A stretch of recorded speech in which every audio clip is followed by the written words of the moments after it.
Nephilim of the old world, mummified ancient aliens, secrets of the globe, pyramids of present and future. All this and more tonight.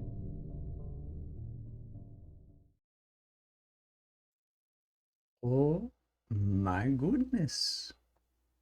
Hello, hello, hello. So wonderful for you to join us tonight as we welcome you back to Nightlight.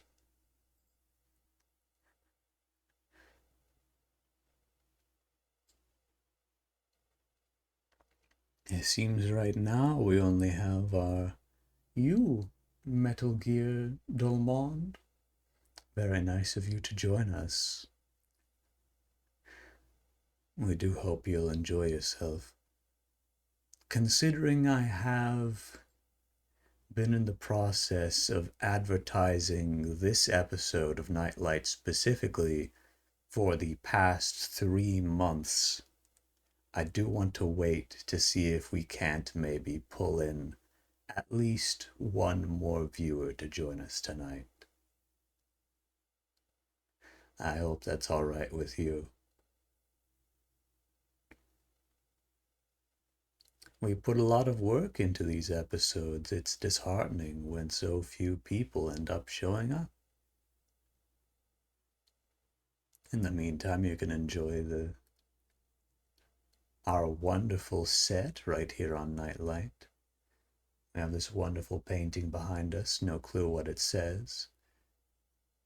Now, right on our CRT monitor, I should actually turn that off for now. But a series of images related to the stories of tonight, which of course will be some ghost stories, nice and spooky. It may no longer be October, but spooky things are for the year round. Or at least that's what I believe. Oh, yes, and of course, as always, I am your magnanimous host, the storyteller, known by many names.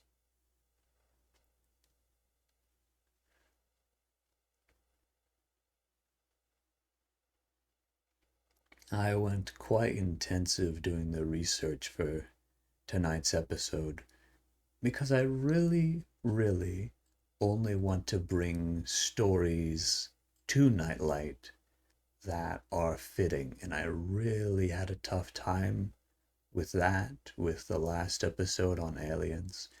I was very happy to come across the story of the Muir monster, since that one is very mysterious. But once again, with ghosts, I mean, the whole point of Nightlight is that we talk about these stories, we theorize on what possible answers they could have. But this is the thing about ghost stories. You go to New Orleans for a ghost tour, you know what they do? They already explain it. They already have their minds made up about what the ghost is. And so they say definitively, oh yes, this was the ghost of a person named Rose who lived in the Mizpah Hotel on the second floor. And every once in a while, sometimes someone sees her silhouette. And that's the end of it. And I don't think that's a very interesting story to discuss because what is there really to discuss about that? Oh, sometimes people see a person in the window who they don't recognize. How terrifying, how truly mysterious. So, with that said, it's difficult to find stories which at least don't have some definitive answer, stories with some mystery part of them. And the ones that do have mystery part of them tend to be very short. You know, when I think about ghost stories, maybe it's because ghost stories have also taken a center stage role on television, but they're really short a lot of the time. That's another thing. I really had to look for ones that were of an appropriate length.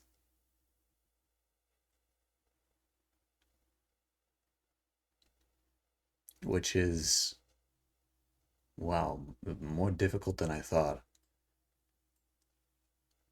There's in fact entire websites which catalog haunted locations, and just over and over, as I scroll through these looking for an interesting story, it's just like one paragraph about something that was seen one time. And that's it. And here on Nightlight, this is the show, the only show in which the line between truth and fiction is blurred. But even then, even the stories which are completely written up, fictional creepypastas, whatever you want to call it. Oh, bit rate. Even those ones, I mean, some of them are good, but they're either way too long or way too short. Hello, bitrate. Oh dear, it's dipping into the red a little bit. That worries me.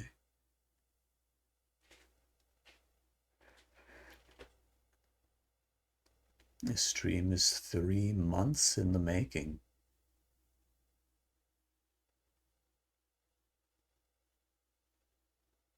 Well, granted, most of that is writing.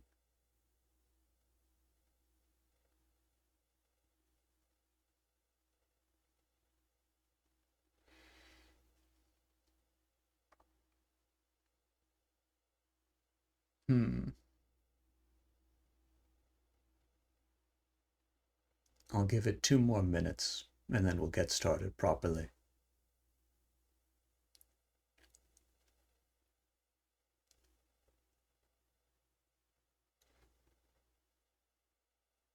Ah, screw it. Let's just get started.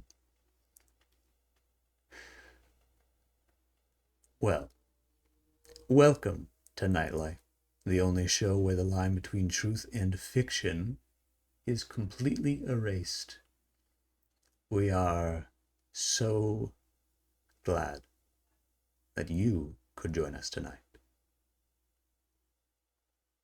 We hope you'll enjoy the stories and the ideas about them. Tonight's episode is about ghosts. And there's the fun thing about ghosts. Ghosts have been with humanity since before recorded history. I would know, I was there. A ghost is usually thought of as the apparition of a deceased person. But what not everyone is aware of is that a living person can also have a ghost, at least in some cultures.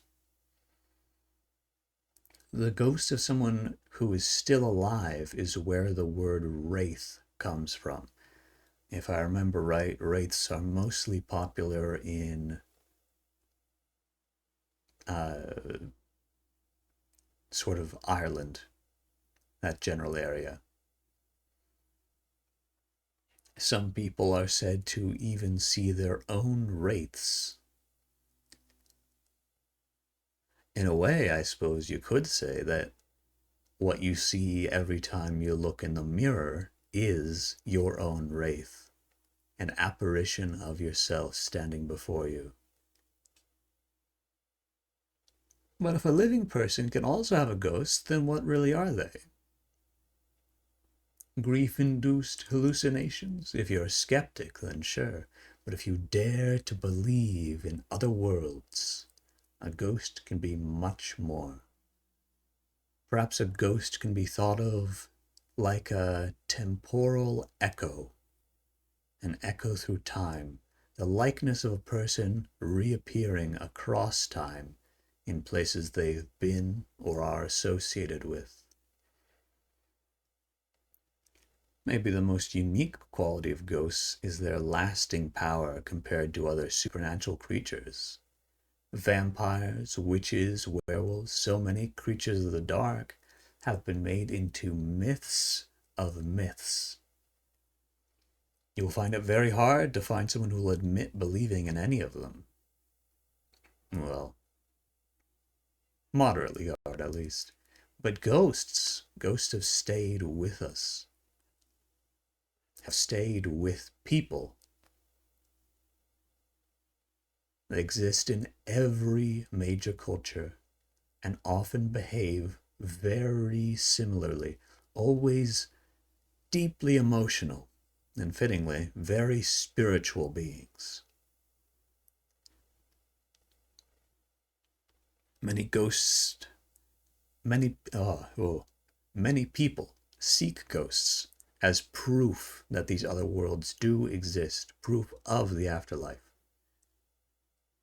Afterlife is, of course, a tempting belief to those of us who worry about death. The idea that you may essentially live on past death is a comfort.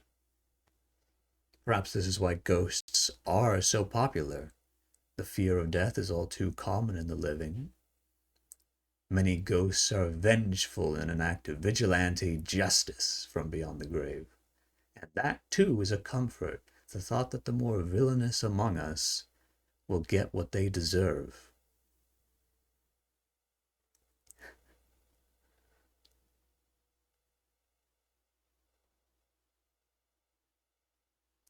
These specters, ghosts, ghouls, and even vampires are most easily found in the dark corners of haunted places where humans evolved to pay extra attention in those peripheral places. So tonight's episode was a struggle, for there are more ghosts and therefore ghost stories than people alive today. Which ones to choose? Now that's the question. Which is why we have our second theme for tonight, a second theme for these stories, which will become very apparent by the titles for our 3 ghost stories for tonight. The first is The Lady in Black, then The Lady in Red, then The Lady in White. No, wait, I've mixed those up. It's The Lady in Black, Lady in White, then Lady in Red. Yes. Okay. I'm going to take a quick sip.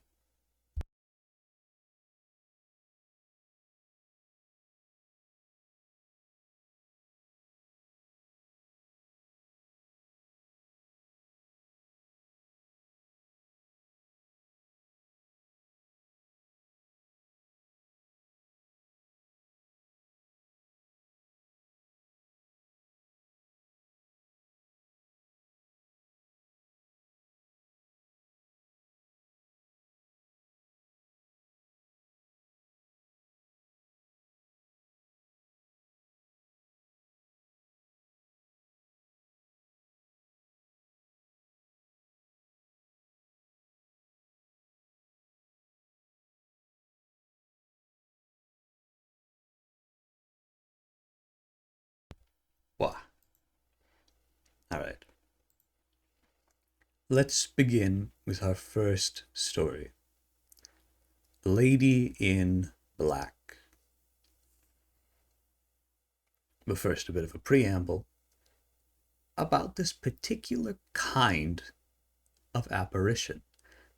Hallucinations of shadow people, these dark figures in the periphery, are extremely common, also sometimes called black masses. The lady in white is also a very common apparition to see, so it feels almost natural that, well, the combination of the lady in white and these black masses would be a lady in black. The lady in black generally appears as a woman of varying ages who typically appears at a distance, often near or in a forest or lake at night, especially on waning moons.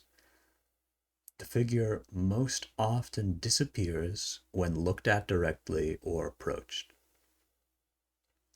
Legend says the lady in black typically appears to those who have a connection to the spirit world, such as twins whose sibling has passed on, children who, are close to the spirit world in the fact that they've been recently born. Those fated to die, the ill, or those who have been cursed by a witch. So they say anyway. As the name suggests, the lady in black typically wears very dark clothes, usually described as either entirely black or sometimes dark blue. There are many stories of ladies in black, or more commonly as they're referred to, black ladies, though I find that term to be both confusing and divisive.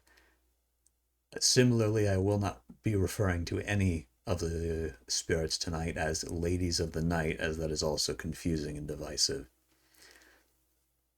For tonight, we focus on just one of these spirits. Tonight's Lady in Black story is the Black Crone of Grimsby, also called the Black Lady, but as I said, we won't call the spirit by that name. Let's begin. It's not a very long story. During the Wars of the Roses, a woodsman and his wife lived together. Oh, wait. Sorry. I keep interrupting myself. I keep forgetting the music. Let's go to a different one.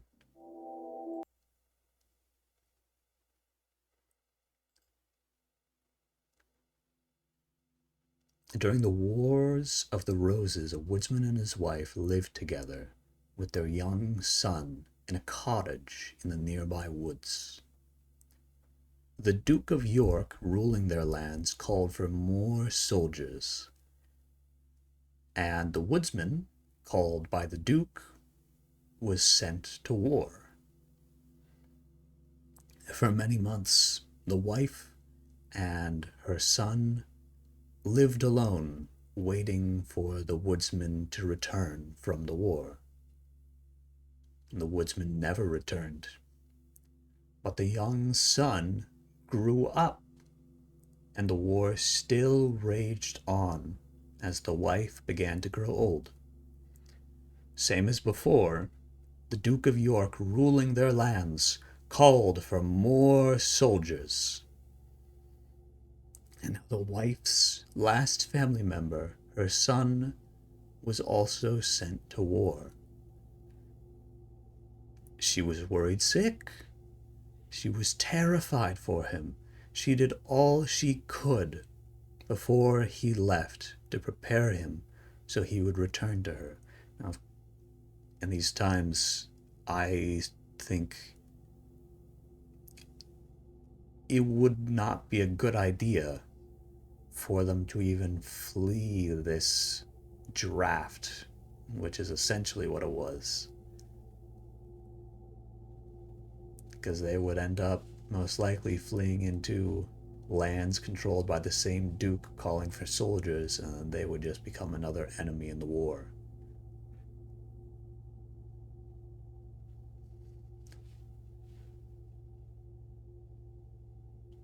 That's what I think anyway. It is said the lone wife turned to witchcraft in an attempt to secure the safety of her son. One night, a child from the nearby village of Bradley, which is not to be confused with a person, the village of Bradley, which is a place in England, or the British Isles. A child from the nearby village of Bradley saw the lone wife make a bird from black rags and then release it as it took flight. The lone wife grew more and more estranged and private from the villagers, who regarded her as a witch.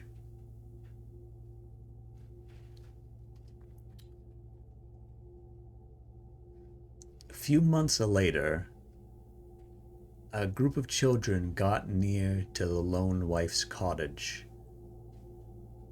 where they heard her wailing loudly, screaming at the top of her lungs in grief.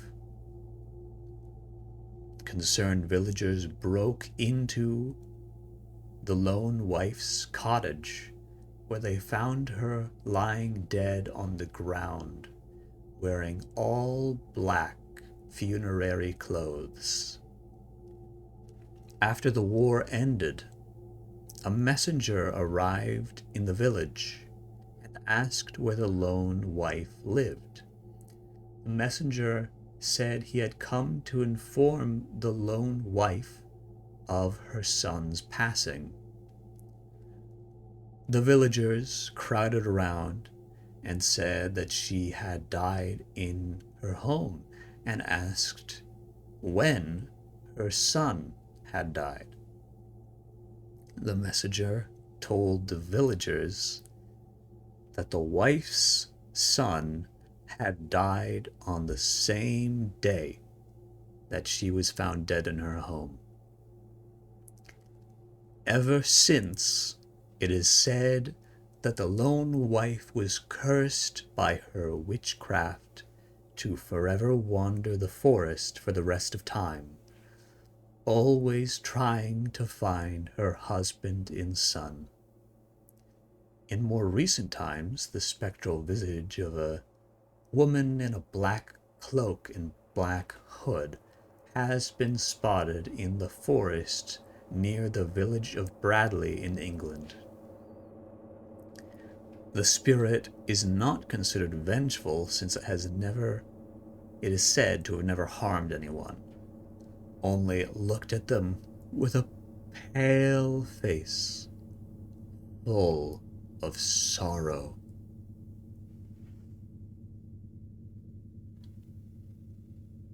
Now, what a story, right?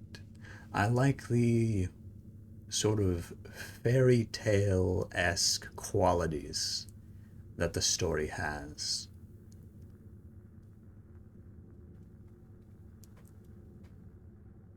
It does I'm trying to remember when the War of the Roses was, because I feel like, wasn't it before witchcraft became like a real, wasn't that before the Hammer of Witches was released?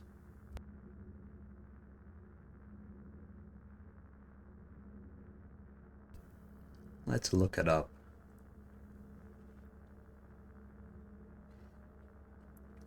War of the Roses, 1455 to 1487. That is a long war.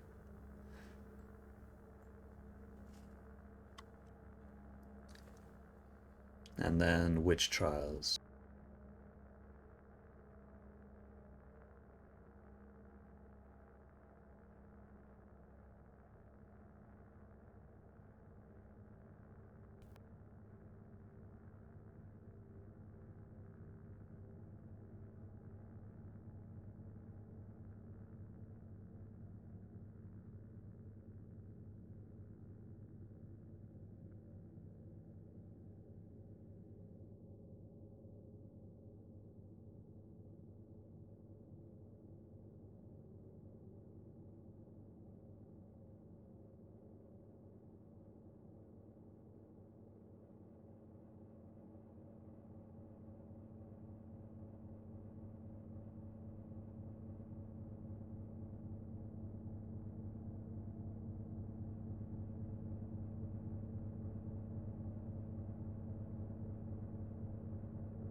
Oh my god, I've been muted. Let me turn that down a little bit. I am embarrassed. I am embarrassed. Yeah, what luck, nobody's watching the stream. Why don't I just record these? It's not like anyone else is fucking joining in with the discussion anyway. Well, I was saying, shit, how long have I been muted for? I was saying I think it's interesting how the anecdote of the child from the village of Bradley saw the lone wife make a bird from black rags and then release it as it took flight. That's a really interesting anecdote because then, few months later, is when she's heard wailing loudly at the exact time that her son dies. Or at least that's what seems to be implied here, since she dies soon afterward. And wouldn't it be interesting if she really was a witch and she did make a bird from rags and sent it to go make sure that her son was safe? Oh, what's happening with the bit right now?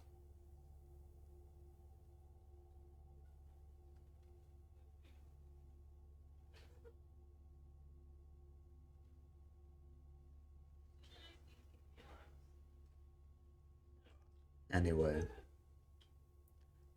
Ooh.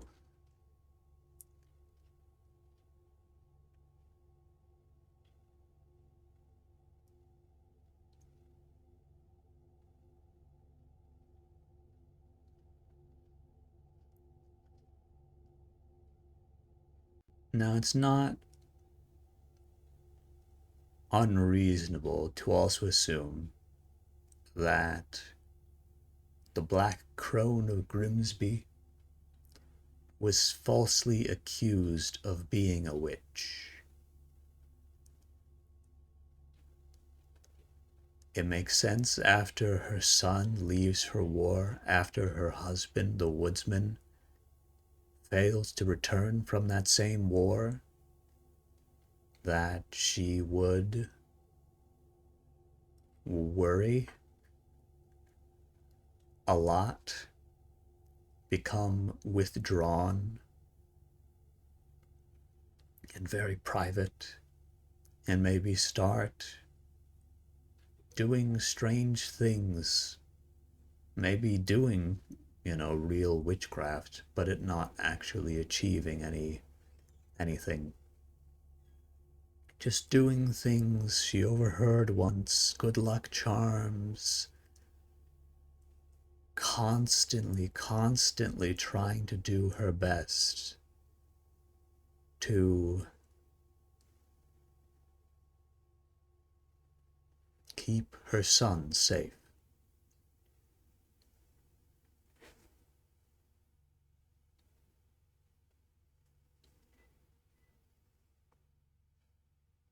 I think that's rather understandable. And then, I guess we're going full skeptic here. The villagers say that the wife had died at the exact same time her son had died. But this still could be a coincidence. It could have been that she had, died, caused herself to die, just around the same time. Most people in the 1400s, I don't think carried watches. They were just sort of vaguely aware of the time of day based on the position of the sun in the sky. And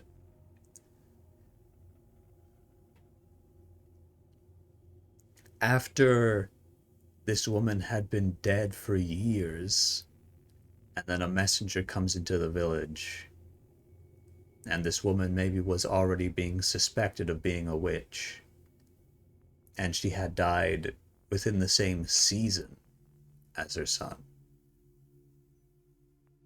Still, all it would have taken is one person saying, oh, she died at the same time as her son. And then people internalized that, and that became the narrative that got pushed forward through the ages. Again, that's full skeptic.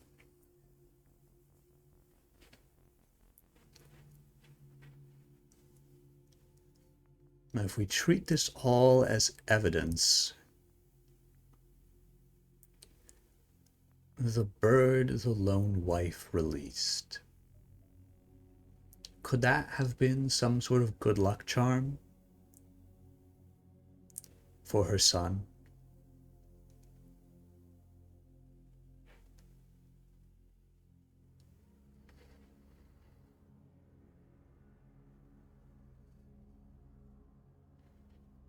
It's also said that these ladies in black appear to those who have a connection to the spirit world. So then, does that mean everyone who sees the Black Crone of Grimsby in the forest near Bradley, the village, is in some way connected to the spirit world, or even maybe cursed by her spirit?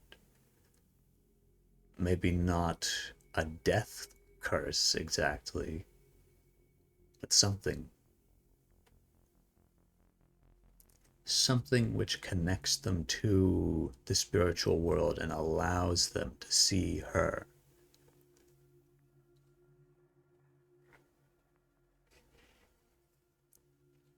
Maybe whatever witchcraft she practiced created a hole in that damnable thin veil between the living and the dead.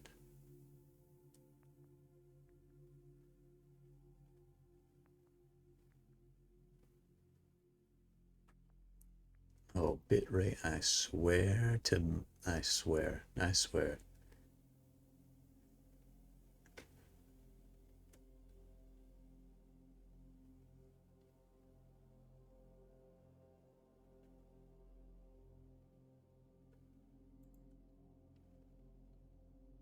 Because the real mystery here is how, if she did die exact same day that her son dies, it's certainly strange that these villagers heard her screaming in agony inside of her cottage, and then she's dead. Then again, someone who's withdrawn from everyone else, feeling awful, feeling terrified for her son's fate. I can think of many reasons why she might scream in anguish, but to die at the same time? And that's a bit stranger.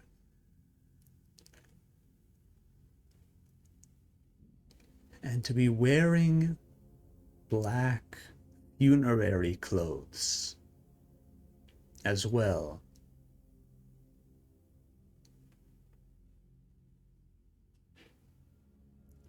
It's like wearing your own shroud in a way.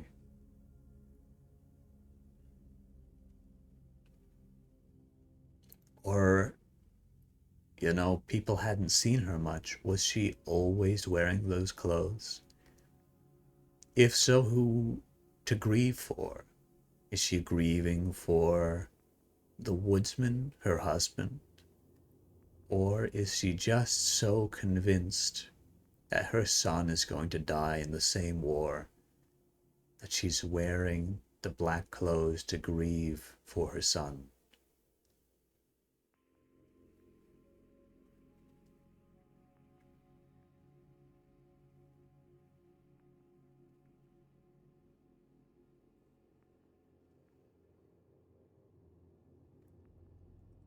It's also usually said that ghosts only appear when they have unfinished business. That's the popular line in movies and TV shows, anyway. The truth seems blurrier.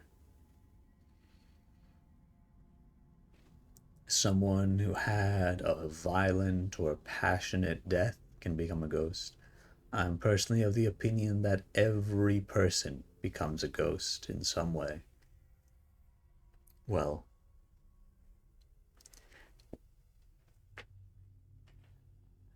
I suppose, what is a person except for a very physical apparition of a person? Apparition, not apparition. When you look in the mirror, is that a ghost you're looking at? Is that your ghost, your shade, your shadow looking back at you? When you place your hand on the glass of the mirror, are you making contact with glass? Or are you just a thin piece of glass away from touching your own soul? I think this is why it's often said that shattering a glass or shattering any mirror is bad luck. Also, because in the past they were very expensive.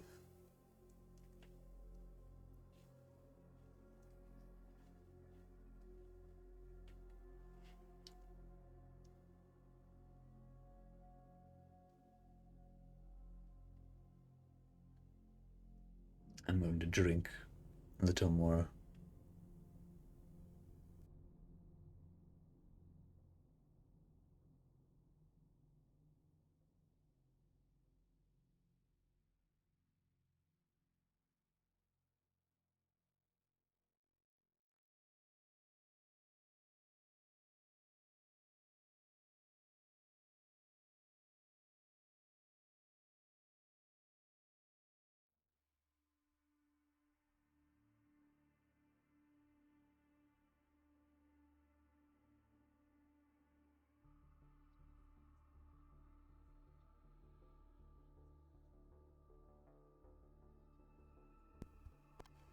Double checking to make sure I don't have myself muted again. Yes.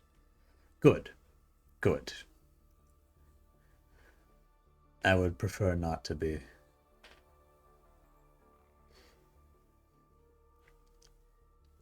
So then, what happened to the Black Crone of Grimsby? I guess this is another issue. This story is almost too short. What do we really have to work with?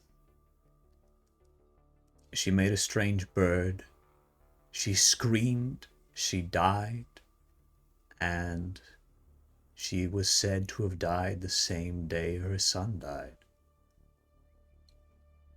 The whole time she was also overtaken by grief and worry for her husband and her son.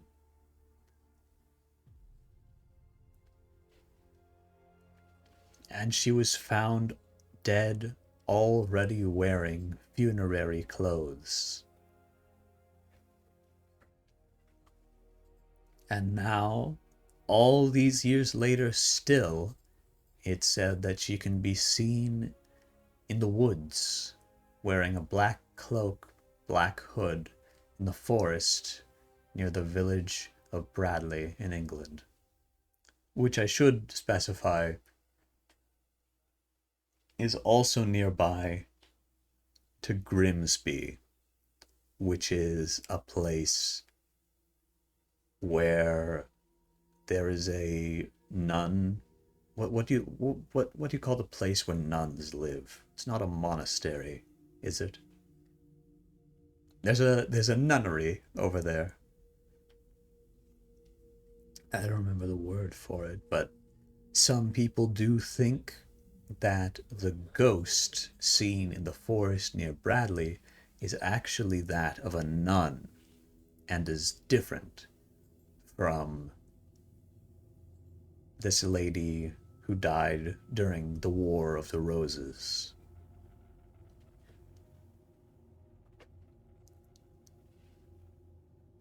And that is interesting, but then that provides even less explanation for what happened to the ghost. How did the ghost get there? Which nun died and became a ghost in those woods? Could be any of them, right? Could be any of them, and there might not even be a story written. A story told, maybe. A story forgotten.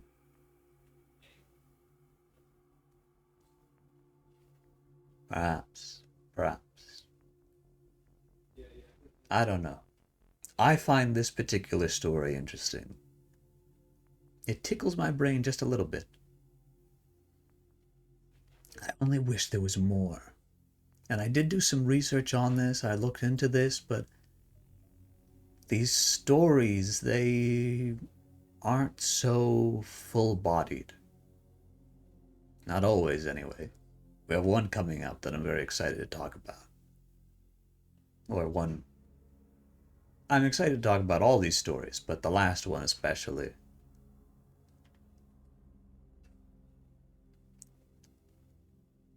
Alright. I think we're going to run a quick ad. I'm going to grab some more water. And after we get back, let me pause the music. After I get back, we will continue on with our next story. Don't go anywhere.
Well, oh yeah, forgot to turn the TV on. Turn the TV on, TV on.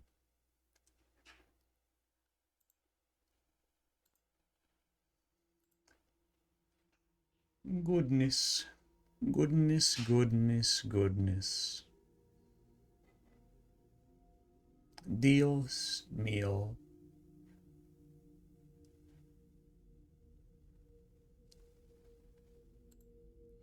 Well, I guess while nobody is watching, I can do a quick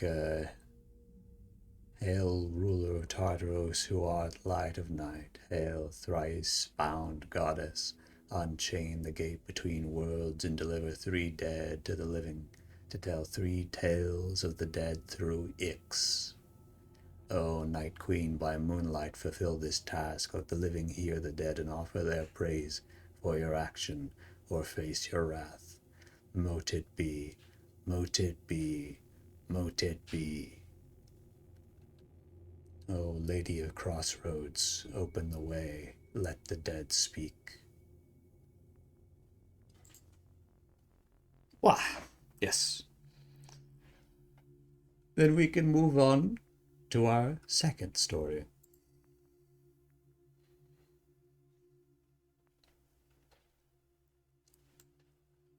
And this one I gotta open up in another tab because they were very clever.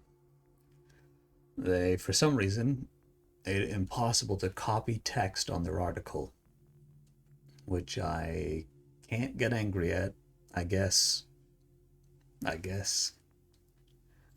Still annoying.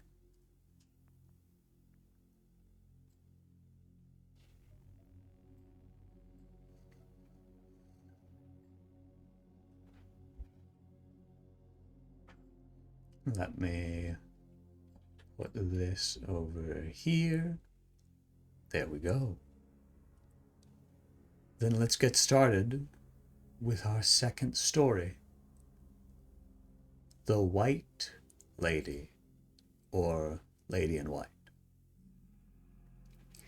The eponymous Lady in White appears throughout various different cultures. Most popular in the West is the Banshee version of the Lady in White, in which the appearance of the Lady in White is a warning that there will be a death in the family. Closely related is La Llorona. Whoa, not sure if I said that one right. La Llorona, meaning the weeping woman, who is often dressed in white in Mexican folklore. Lots of ladies in white are said to appear to people who are driving on roads during the late hours or early morning. There are a lot of stories about ladies in white.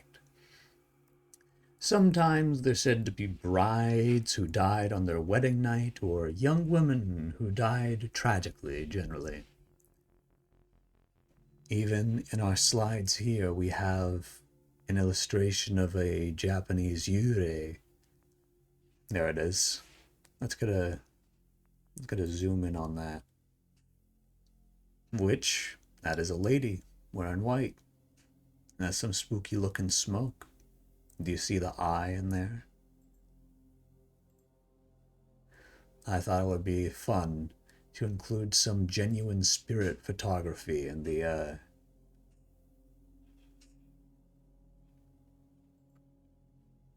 slideshow. I'm gonna bump this up just a little bit. For tonight's Lady in White, though, we will be focusing on the White Lady of Ballet Drive in the Philippines. In the New Manila district of Quezon City, the most populous city of the Philippines, located not too far away from the capital, Manila, there's a 2-lane street. It's an undivided carriageway, which means that it lacks a median. Still, It's a busy thoroughfare frequented by jeepneys and cabs. It's named for the tree line, for the trees that line it. But those trees do more than provide scenery, because it may be because of the Ballet trees that the legend of the White Lady of Ballet Drive clings to the road, where it has persisted for many decades.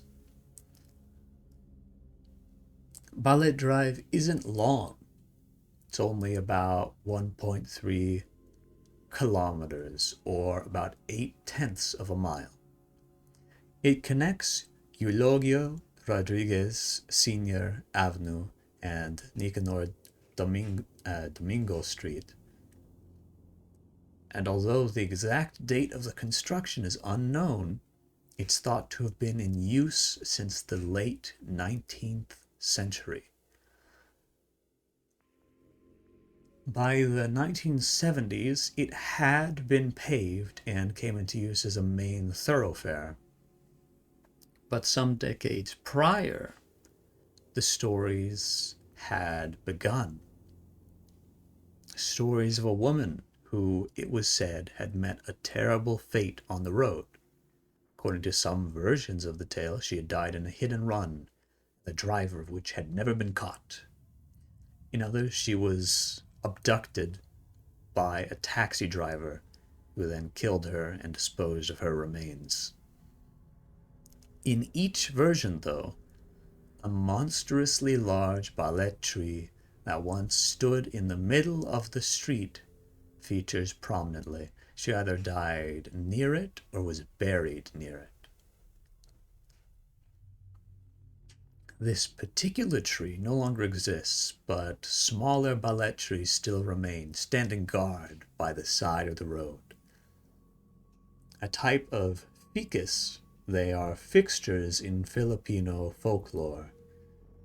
Fairy-like creatures called diwata, tree giants known as kapre, and creatures called tikbalang are said to live inside them.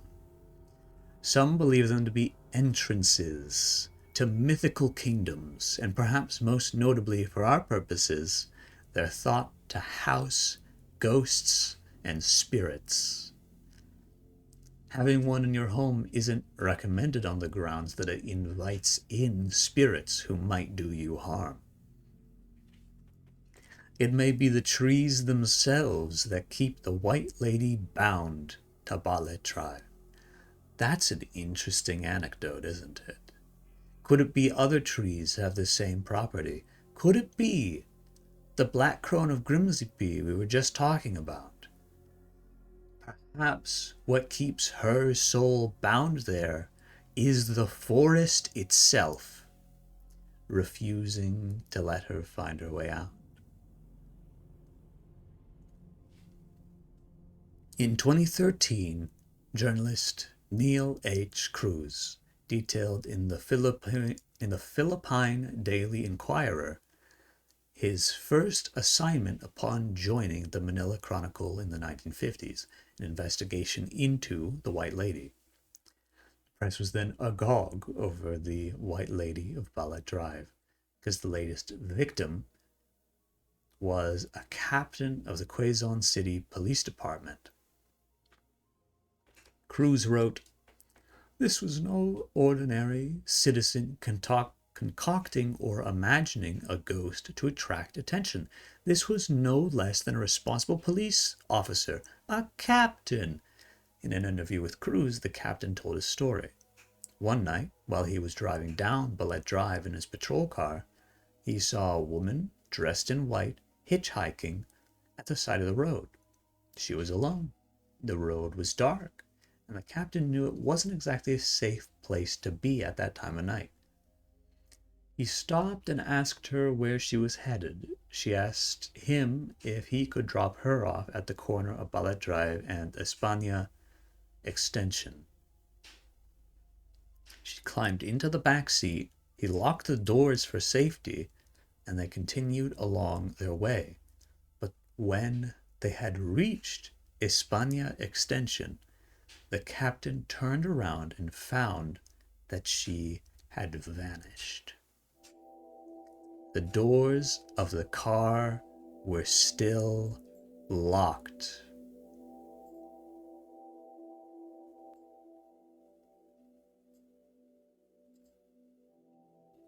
How's that, huh?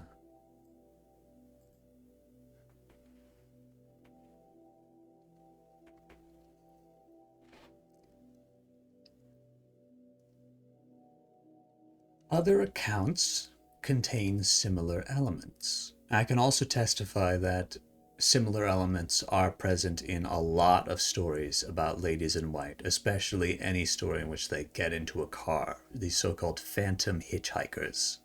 And it's not just ladies in white, sometimes men too, in plain clothes.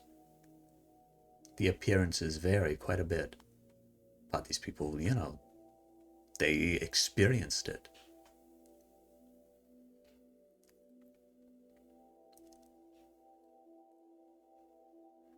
The lady in white is typically only seen by drivers. She might be walking down the road and get picked up by the driver, or she might just appear in the driver's backseat.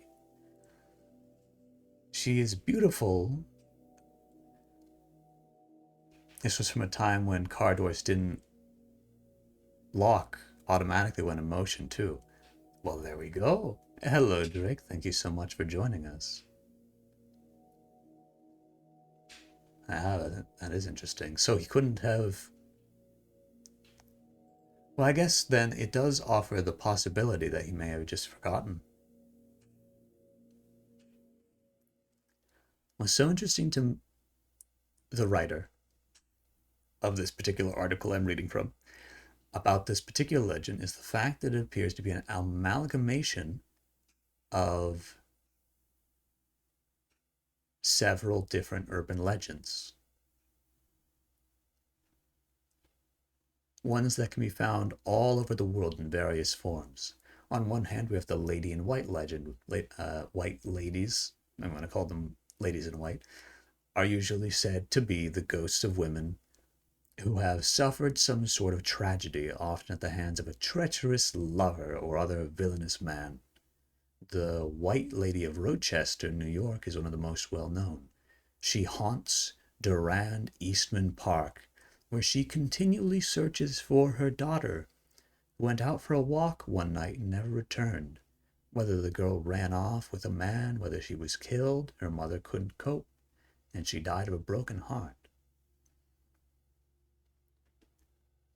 And on the other hand, we have the legend of the vanishing hitchhiker, a person looking for a ride who, after the driver pulls up at their destination, vanishes without a trace. They're later discovered to have been the ghost of someone who had died at the spot where the driver picked them up. Vanishing hitchhikers are typically young women.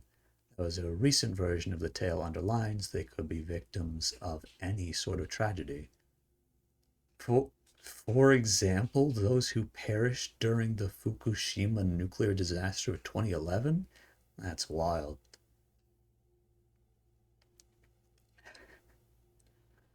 I think it's telling that the same sorts of themes wend their ways through folklore and urban legends, no matter where you are in the world. Yes, there are often differences in the details, depending on the cultural context, but at their core, they're often full of similarities. We're all preoccupied by the same types of questions. What happens to us after death? What happens to someone if their death is traumatic? Is there a way our loved ones might still be with us, even when they're no longer around? I say yes. That's me saying that. To the living, death truly is the undiscovered country. We have no way of knowing whether there's an afterlife or not. These stories, I think, help us cope with that uncertainty. It gives us, simply put, faith. And then they tell you where to find the White Lady of Ballet Drive. Between midnight and 3 o'clock in the morning will likely be your best bet and also reminds you to be kind to the spirit, as they may have had a very tough time. And that is certainly an interesting story, isn't it?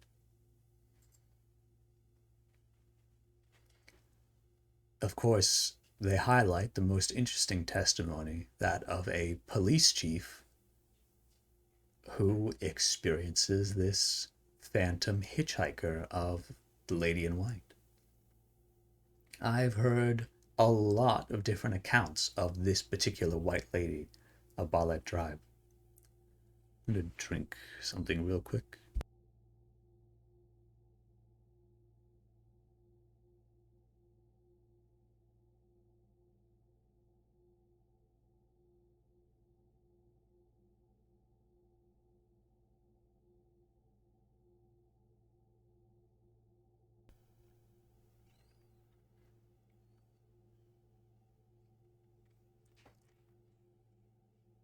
So, there is already some explanation of what happened in the article, some supposed explanation, anyway, saying that the Lady in White is bound to Ballet Drive, possibly because of the Ballet trees snaring her soul.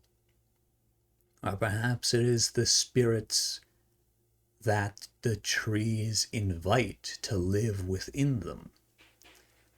The Dewata, the Capre, the Tikbalang, or for these trees to be entrances to mythical kingdoms. It could be that different ladies in white all are drawn to these ballet trees. And that's why there's a variance in the behavior of the spirits. Some of them, they get into the car and then disappear near their location. Of course, that only seems to be because the driver finally turns around and notices that they're gone. Or, glances up at the rear view mirror and there's nobody there. And then they think, huh? And they turn around and they're gone. I would be a little more unnerved if I looked in my rear view mirror. There was no reflection. And then I looked back and there they were, sitting, looking me dead in the eye. That's when I might pull over and say, you creep me out. Get out of my car. That's rude, though. That's mean. You wouldn't do that to dear old me. If I one day appeared in the backseat of your car. That's the other thing, is these vanishing hitchhikers. It's said that they can also just appear in your backseat without you picking them up. Maybe that's a matter of missing time, like is often talked about with the alien stories, where you did pick them up, but your memory of it was altered somehow. That's another fun idea. The story I've heard of, as I said, I've heard a few different stories of the ghosts, possibly ghosts, the White Lady of Ballet Drive, if it is just one. As you can tell, I'm sort of right now working with the theory that it's multiple ghosts. I heard a story in which the White Lady of Ballet Drive looked exactly like a man's recently deceased lover who had died on the wedding night. Another typical thing that happens in Lady in White stories is the ghost of a bride-to-be, dying on their wedding night. And so, overjoyed at seeing his wife, this man lets her into the car in her beautiful white dress. And she essentially tries to convince him to crash, to join her in the spirit world. By comparison, this Phantom Hitchhiker version of the Lady in White is far more good to run into, I would say. Instead of trying to kill you with your grief, she just wants to get somewhere. She just wants to get driven to the corner of two different streets. But why? Why would a ghost need to drive anywhere? Maybe that's the only way that they can escape from the ballet trees, is by getting into one of those cars, by latching onto a person and getting out of the range of those ensnaring trees, becoming free of their roots, convincing someone to pull them up out of the proverbial quicksand, whatever you wish to call it. There's something. There is something there. So a lady in white trying to escape from her fetter, the thing keeping her tied to that side of the veil, needs someone to latch onto just for a little bit in order to become free. I like that. I like that as an answer. But what else could it be? Because that's not all that the White Lady, Lady in White of Ballet Drive does. She's not just a phantom hitchhiker, but I think for a phantom hitchhiker, that's a good explanation for why they do what they do. But what about appearing like a recently deceased person and then trying to convince a man to crash his car? Maybe that's a spirit sort of in service to the ballet tree. I'm drawing these ballet trees as very ominous things. I don't really know how they're perceived within Filipino folklore. But if they draw these spirits to them, maybe these spirits want more company, and that's it. They just think, oh, well, death isn't too bad. You get to live forever. You just aren't alive anymore. So they say, why don't we just get someone else to join in on the fun? I've spent too long talking to these boring old specters. I want a new specter to talk to. Or maybe it's some kind of idea where by being the one to take the person's life, maybe they gain some power over the newly deceased person's soul. I can also see something like that. But how could humans know the desires of the dead? And are they really so logical?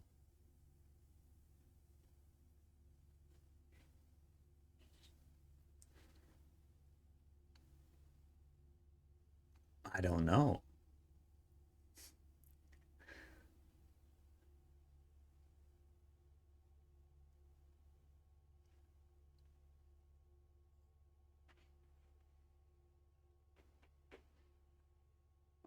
There certainly doesn't feel like there's anything deeply emotional, unless, as a suggested, the boring answer, it's because they have an emotional connection to a location. That's why they appear there.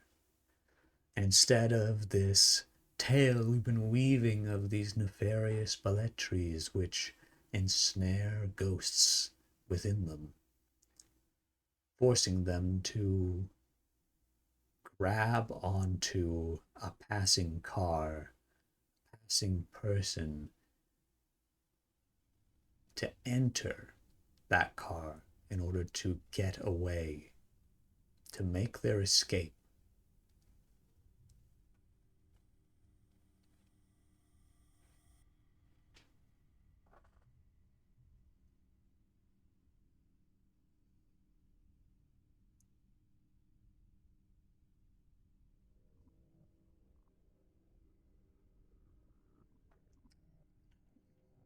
Drink again.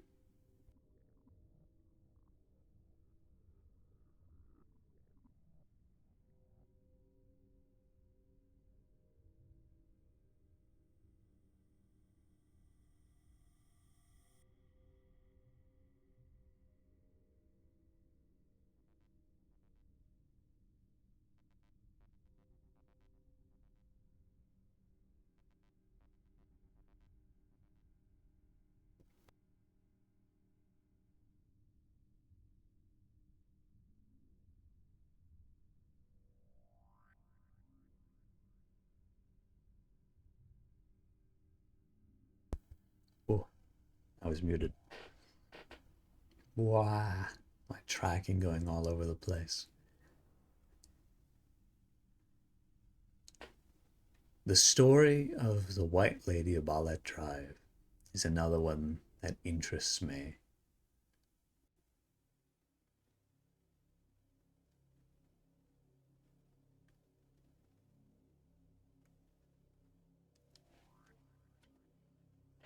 There's something about it.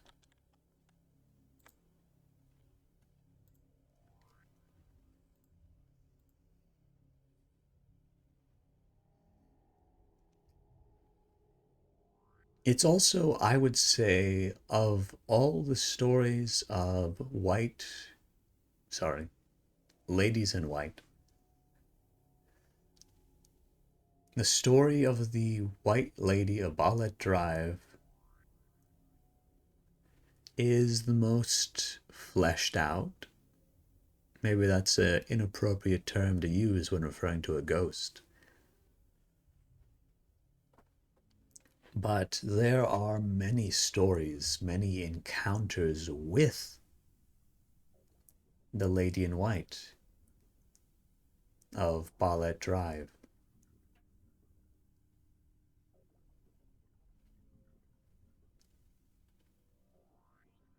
Between the hours of midnight and the first canonical hour of the witching hour.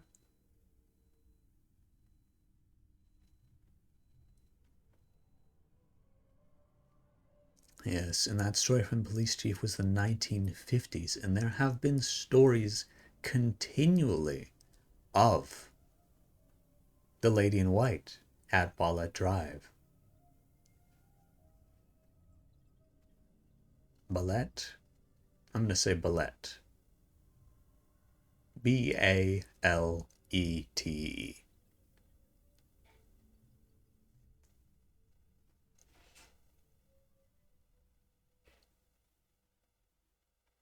From the 1950s to 70s to the modern day, there's always a ghost there.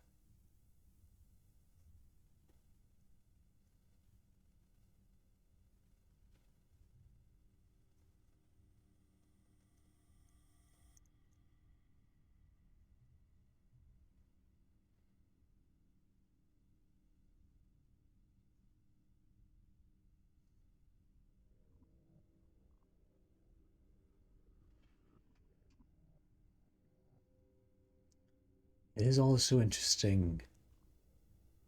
They talk about it in this article, but the Lady in White at Ballet Drive conflates a lot of different supernatural legends. Oh, hello. Hello, Emberheart. Ah, yes, get your little treasures, your mushrooms.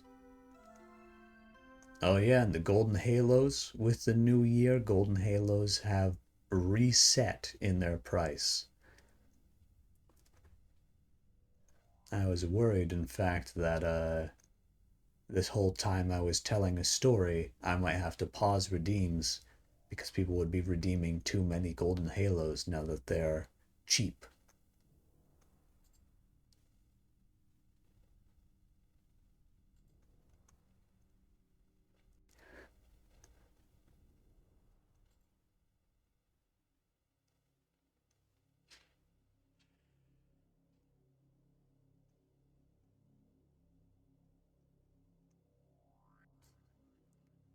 Who's fronting today? I would also like to ask, so I can greet you properly.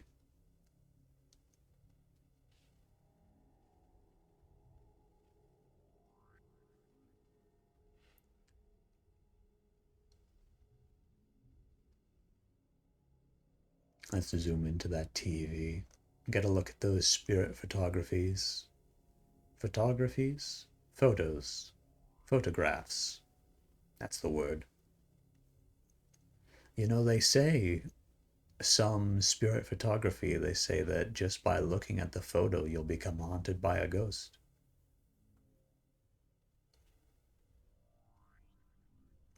But don't worry.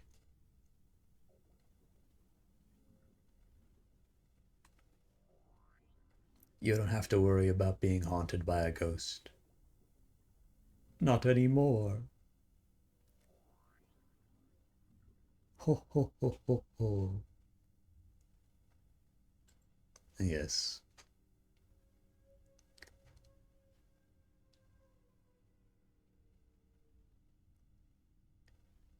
Do we have any theories about the lady in white at Barlett Drive? What her motives could be? If it's it's very compelling, isn't it? At least the idea of a police chief, not just any police officer, a chief encountering the spirit. Maybe the chief was a spiritual person and was more likely to see a ghost. Maybe they were a water sign. Maybe that's why.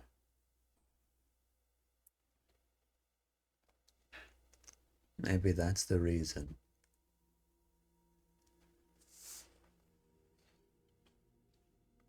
But especially to be the first, or at least one of the earliest stories of the Lady in White in the 1950s. God, that's before fucking, that's before a lot of stuff, really. I think that's before rotary phones even existed.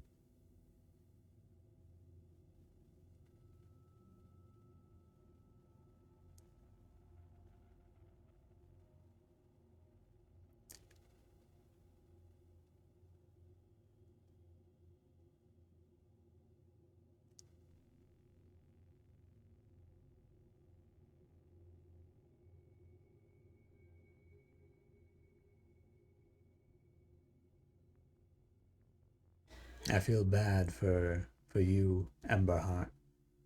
You joined in late, so you can't join in on the mystery. But don't worry, we have one more story coming up.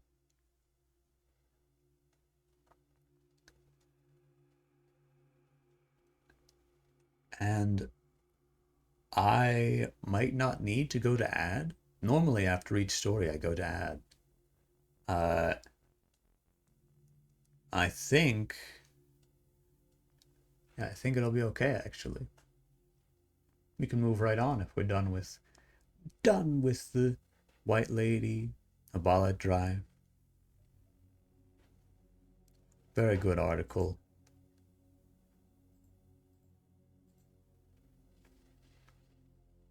But we can move right along to our third story of the night about the Lady in Red. The lady in red is, compared to these other two, the lady in black, lady in white, a lot less common, a lot less commonly cited, especially than the lady in white. Ladies in white are everywhere. Ladies in red are typically associated with vengeful spirits, such as enraged lovers who died in a state of passionate anger. Many also conflate Bloody Mary with the ladies in red, though Bloody Mary is unique as a spirit which appears specifically in mirrors. Oh, and since I've said it twice, Bloody Mary. The Japanese Kuchisake Onna can often also be placed into the category of ladies in red, as she's described as being the adulterous wife of a samurai who was killed by the samurai because of her adultery. Stories of ladies in red are rarer and often short anecdotes about seeing a lady in a red dress in a window somewhere sometime. There is one notable exception to this that I was able to find, though. And that is our story tonight. The Lady in Red of Ghost Light Theatre.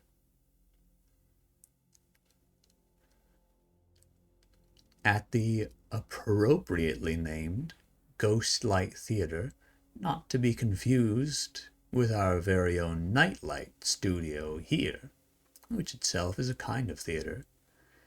The Ghost Light Theatre is named after a piece of theatre superstition, which claims you should always keep a light lit in the theatre.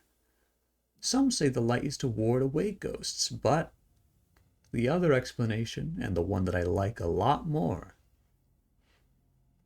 says that the light is so ghosts can play on the stage when no one else is around, so that way they don't cause mischief during the actual plays during the day.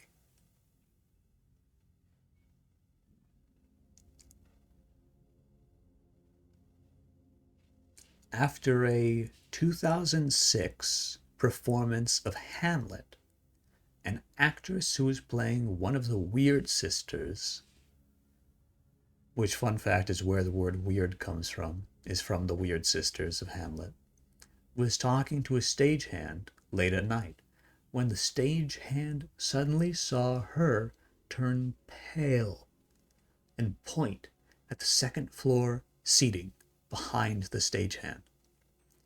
The actress screamed as both her and the stagehand saw a lady in a red dress fall from the second floor seating area onto the first floor before disappearing without a trace.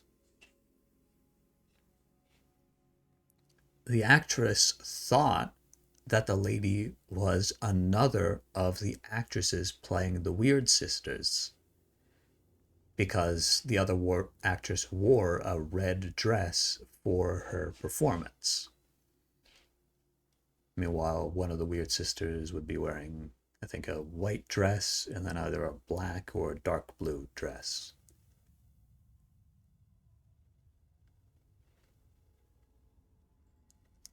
Then, the following night, right afterward, another sighting of the Lady in Red was reported very late at night from the same stagehand as the previous night.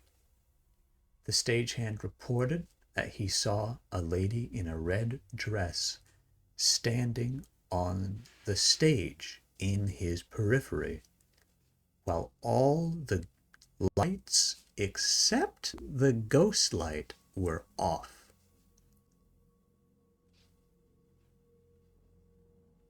The next Friday, a week later after the original sighting, during another performance of Hamlet, the actress playing the weird sister in the red dress was reportedly unusually angry in her performance.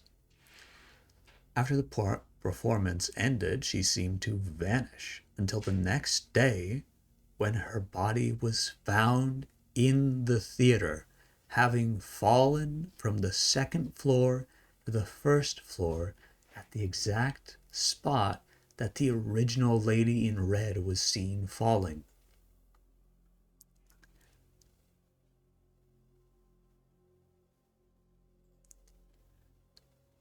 The actress in the red dress was found to be recently pregnant, and a positive pregnancy test was found in her room in the trash can.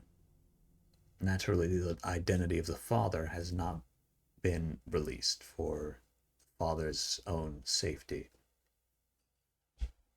The death was ultimately ruled as a suicide, but others believe foul play may have been involved. Ever since then,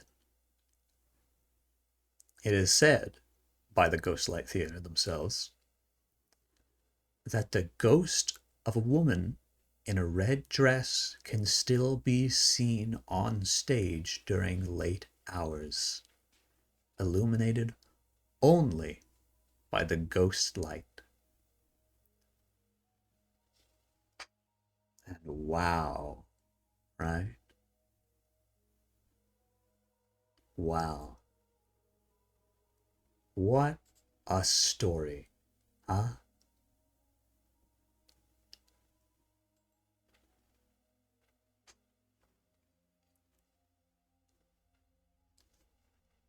And this is an example of a ghost appearing before a person's death. This story I really, really like. A stagehand and an actress see someone in a red dress fall from the second floor and vanish without a trace. Nothing there. Nothing on the first floor or the second floor. Not even an indent in the carpet, so I'd assume.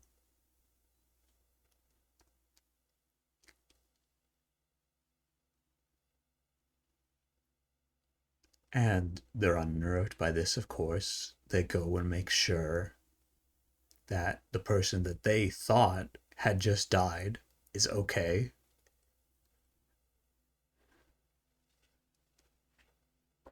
And then imagine it. Imagine being the stagehand who saw that. Then the next night, when you're closing up, all the lights are off except for the ghost light that the theater keeps on as policy. Just right in the corner of your vision, you see the exact same red dress standing there on stage. God, you'd think you were going crazy. And then, for the actress that you thought it was, or the actress that the other actress thought had fallen, shows up angry, disappears, nobody knows where she went. And then the next day, her body is found having fallen and died from the second floor to the first floor at the exact same spot. I mean, what the fuck? What the hell happened? What in Pleroma could have happened?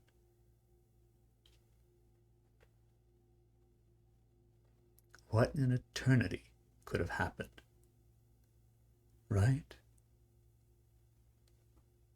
And of course, the anger, the pregnancy test, those do point toward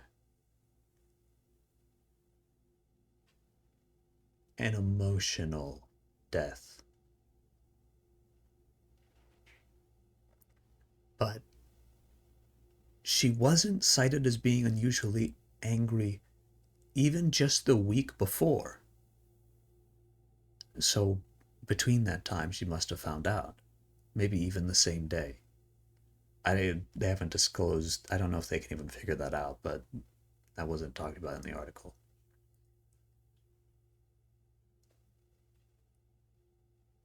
But also the idea that after the performance, she had completely vanished. She probably had left the theater.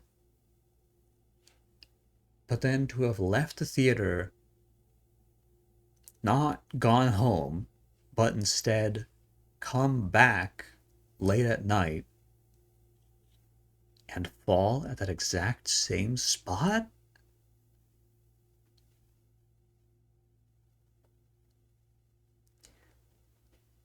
It's a chicken and egg scenario, right?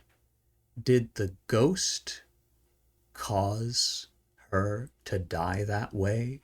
Did it possess her to die the same way that maybe it had a long time before, maybe during another performance of Hamlet that the Ghostlight Theater didn't come to mention? I feel like they would have, if for nothing else, then more to the story, more publicity.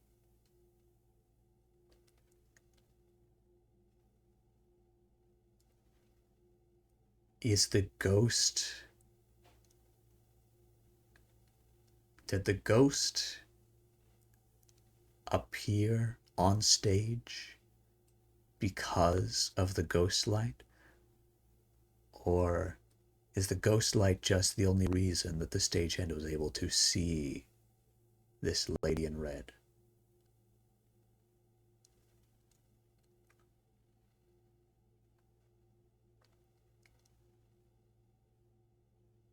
A to-be mother.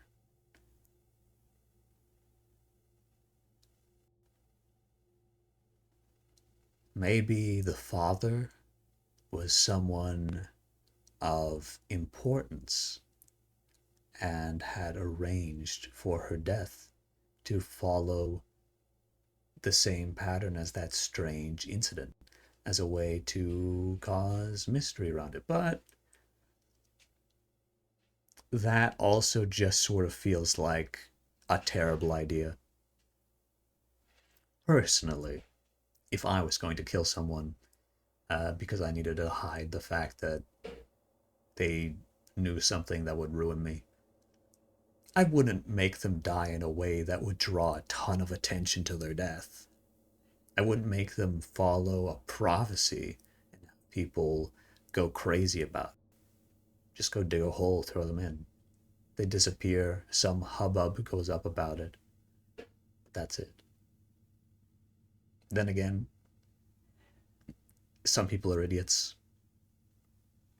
And murder is a passionate thing.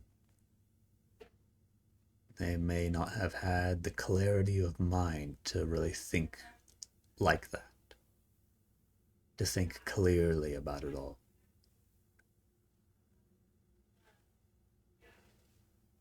So they go.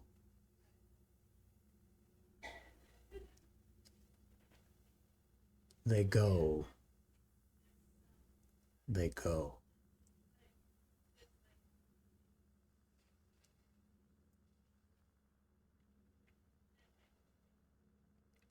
Something equally dramatic would be the idea of the theater itself arranging her death.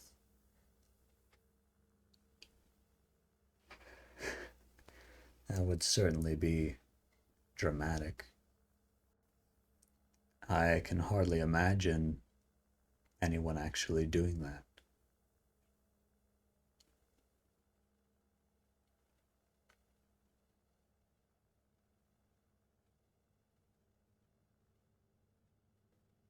It's fascinating, isn't it?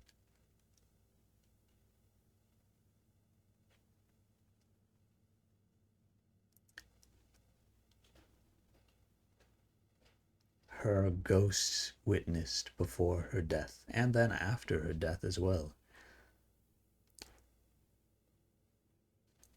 This sort of does tie into the theory of ghosts as a temporal echo, an echo across time. In that way, it was sort of already predetermined that that is how she was going to die. Maybe she was killed off in that exact way, trying to frame it as a suicide, a dramatic suicide. But they hadn't heard the story that, well, somehow they hadn't heard the story that someone in a red dress was seen having fallen from that same spot. Maybe then, that's how she was killed. Invited into the theater after hours. That would explain why she decided to go there instead of home. Invited maybe by the same person who had gotten her pregnant. Or maybe she was now threatening with that information. There's something here. There's an idea here, isn't there?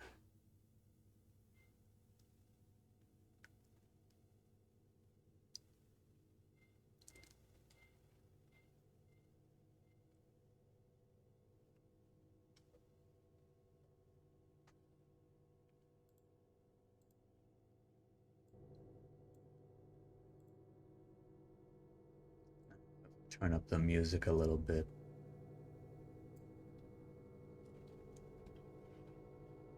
What do you think? What do you think happened to the lady in red?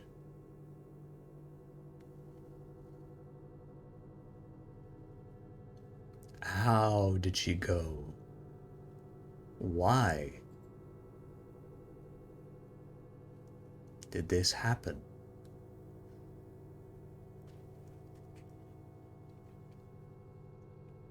Did aliens see the future and use holograms to foretell the woman's death? Did a ghost already in the theater, perhaps someone whose grave the theater had been built over unknowingly, choose to appear as the woman in the red dress, the weird sister wearing the red dress? Choose to appear as her in order to cause this warning, much like a banshee using its wailing cry to foretell a coming tragedy.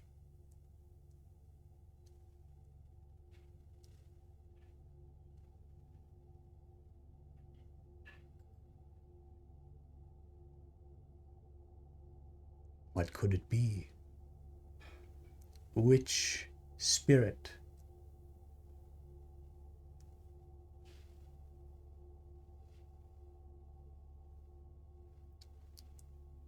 to kill someone about to bring life into the world? Well, she could have also gotten an abortion if it was something, if it was a child she did not want. Oh, all right.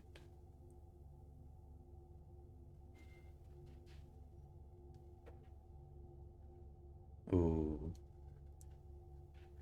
Ooh, I don't. Good. Our end time is a little bit more forward than I expected. Oh, I have an idea. All right, we'll do that then. Because nobody was around for the first two stories, so I might just tell those ones again. For now, I really want to ask to those of you watching, do you have any theories about this red lady, lady in red? Because it's such a mysterious thing. During a performance of Hamlet, one of the actresses playing one of the weird sisters, already a role that is steeped with mysticism, has her ghost appear before her own death. Then she dies the same way. And again, before her death, she appears on stage with only the ghost light on in the periphery of the stagehand. It's not said explicitly, but then I assume the stagehand looked over, tried to confirm that there was a lady in red standing on stage this late at night, and then gone as soon as she had left the periphery. And then the Ghostlight claims, the Ghostlight Theater that is, claims that she can still be seen on stage during late hours, illuminated only by the ghostlight. I have no doubts that they offer some sort of night tour of their theater in order to capitalize off this particular legend. Any sort of ghost tour like that does leave a little bit of a bad taste in my mouth, because these are people who are dead, and you're profiting from the strange way in which they died. Then again, how free am I from that same criticism?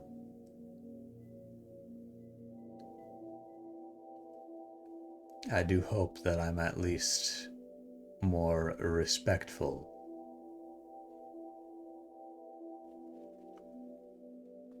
Trying to understand how, why, the answers, explanations. Maybe that's enough, maybe it isn't, I don't know. That's really up to the dead to decide. But they're also famously quiet. You have to listen really close if you want to hear what the dead are saying, because they speak in whispers. Whispers so quiet you can barely tell it's really there.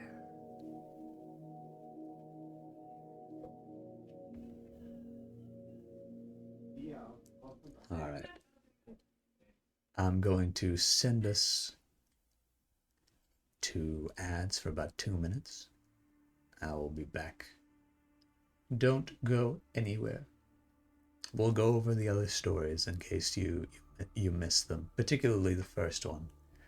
Might not go over all three again. We'll see. All right.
There we go. Just gonna just move you all over there. I think that might work better.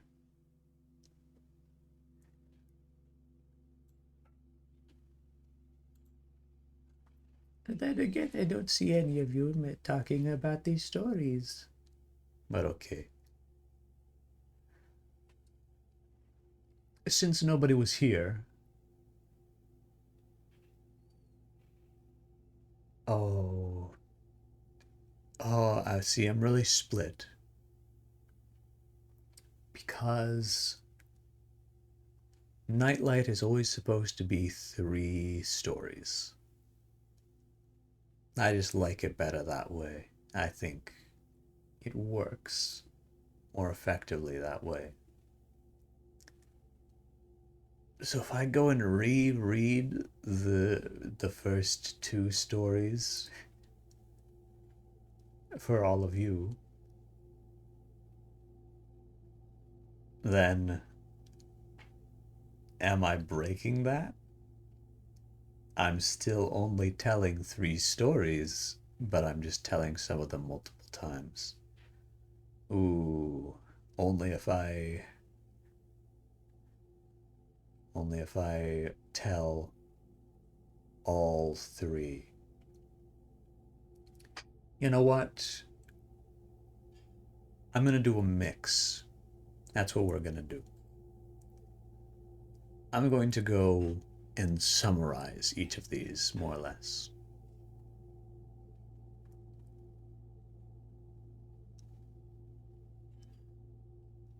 Ghosts have been around since before recorded history, and I would know since I was there.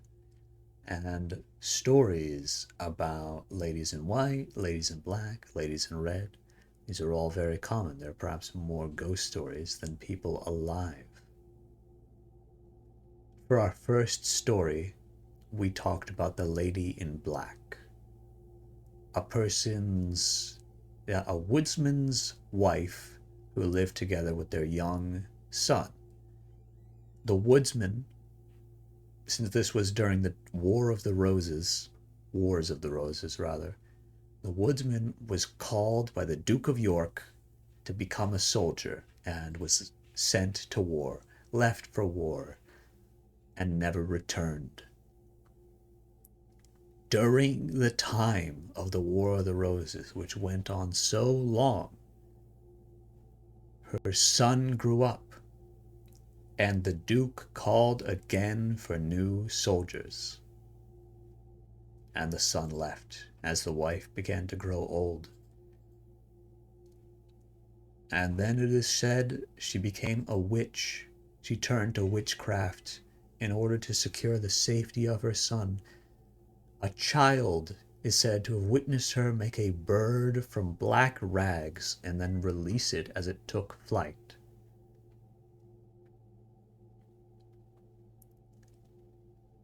Wife grew estranged from the villagers who regarded her as a witch. Then, one night, the villagers heard her wailing loudly, screaming, a lot like a banshee actually, wailing, screaming out into the night. They broke into her cottage to make sure she was okay and found her lying dead wearing all black funerary clothes. After the war ends, a messenger comes into the village and tells the villagers that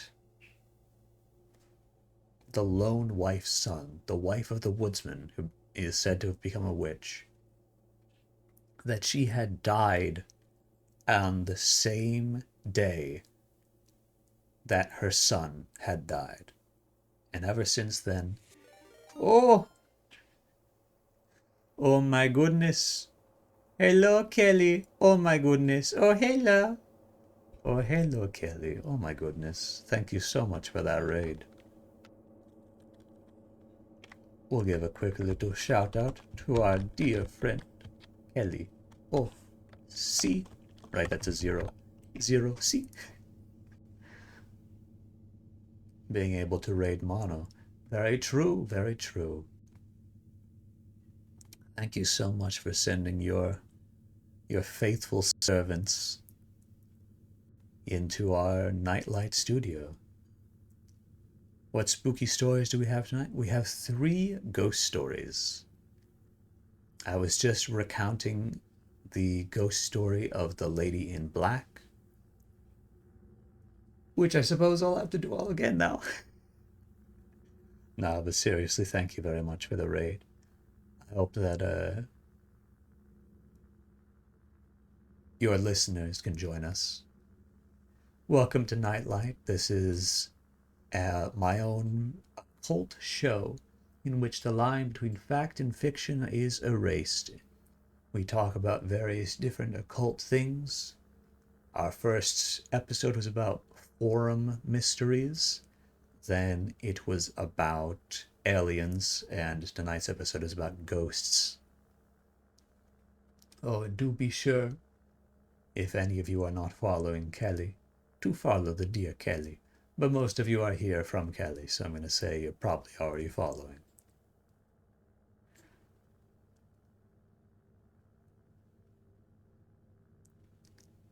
Yes, we're talking about the Grimsby Crone, the Black Crone of Grimsby, who, during the War of the Roses, was a woodsman's wife, lived together with their young son in a cottage in the nearby woods. Duke of York ruling their lands called for soldiers, and the woodsmen left for war. Then the woodsman never returned. Then the son grew up, and the War of the Roses was still going on, and the woodsman's wife's son was called to war. And of course, now she's worried sick, and she's older now.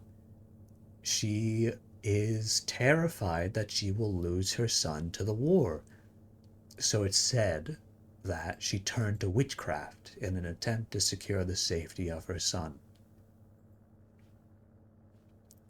They don't go into much detail about what witchcraft she does, but it is said that one night a child from the village of Bradley, which was nearby, saw the lone wife make a bird from black rags and release it as it took flight. More and more people became convinced she was a witch. A few months later, a group of children got near to the lone wife's cottage, where they heard her wailing loudly, screaming in agony or grief. Then concerned villagers broke into the cottage, where they found her lying dead, wearing all black funerary clothes.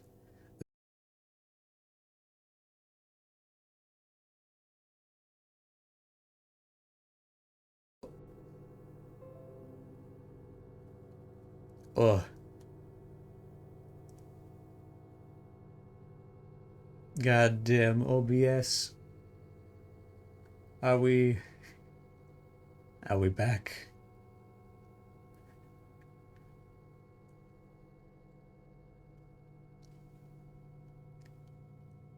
I think we're back.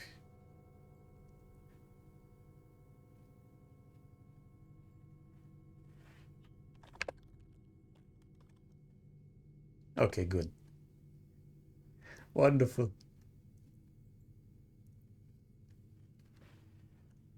Ever since then, the Black Crone of Grimsby, her spectral visage of a woman in a black cloak and black hood, has been said to have been spotted near the village of Bradley in England, even into the modern day. It is also said the spirit is not considered vengeful, since it has never harmed anyone, only looked at them with a pale face full of sorrow. Then our second story is about a particular lady in white. The White Lady of Ballet Drive in the Philippines, a very popular ghost story. And there are a lot of accounts of the White Lady of Ballet Drive. The ones in the article we read. The one in the article that we read focused primarily on a story from the 1950s, one of the earliest stories of the White Lady of Ballet Drive, in which a police chief picks up a woman in a white dress on the side of the road on Ballet Drive, and she gets into the car, asks to be dropped off at the corner of two different streets. The police officer obliges, locks the doors, and drives there. And when he turns around to say, "We've arrived, let me let you out," she's already gone, and the doors are still locked. SEA ghosts go hard. Sea ghosts? I'm not familiar with this category.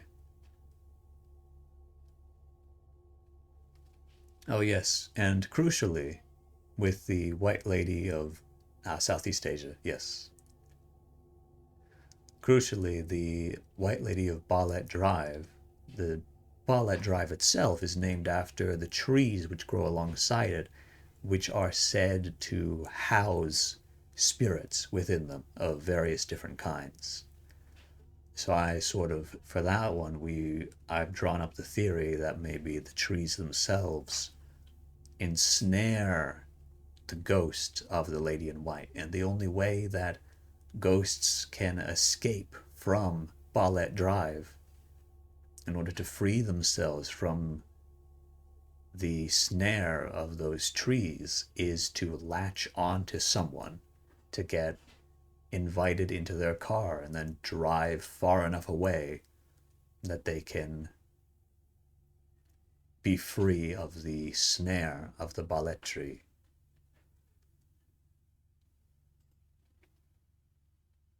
That's my own theory, anyway. Then, our third story, my personal favorite out of the three, is about a lady in red. Ghost pirates are cool. That's also true. I couldn't find any particular stories about ghost pirates. I guess those tend to be a lot older these days, don't they? It's not too often these days that people encounter ships hosted by skeleton crews. Of literal skeletons, anyway. There's plenty of skeleton crews in the metaphorical sense all across the world.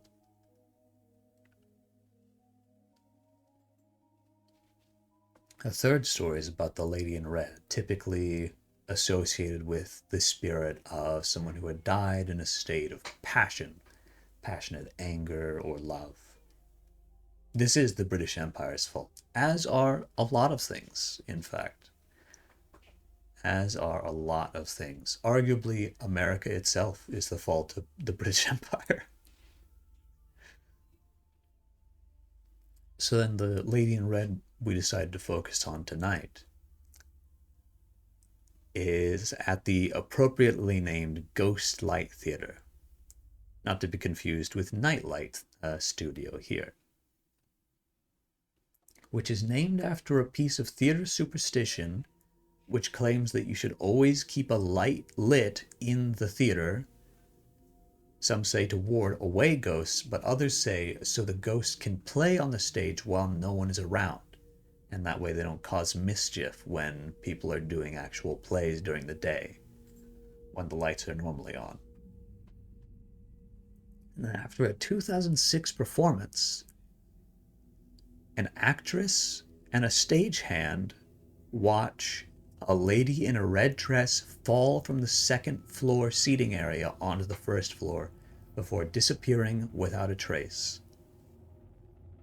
And they thought that the person who was falling is another one of the actresses who was playing one of the weird sisters in the Hamlet play, because they wore a red dress for their performance.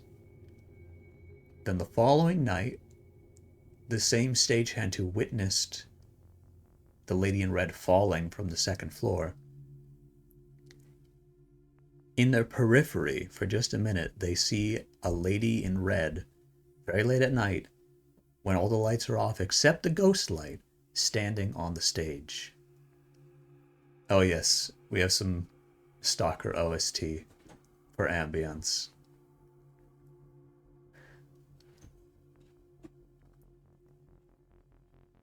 Then the next Friday, a week after the original sighting of that actress falling, the actress playing the weird sister in the red dress was unusually angry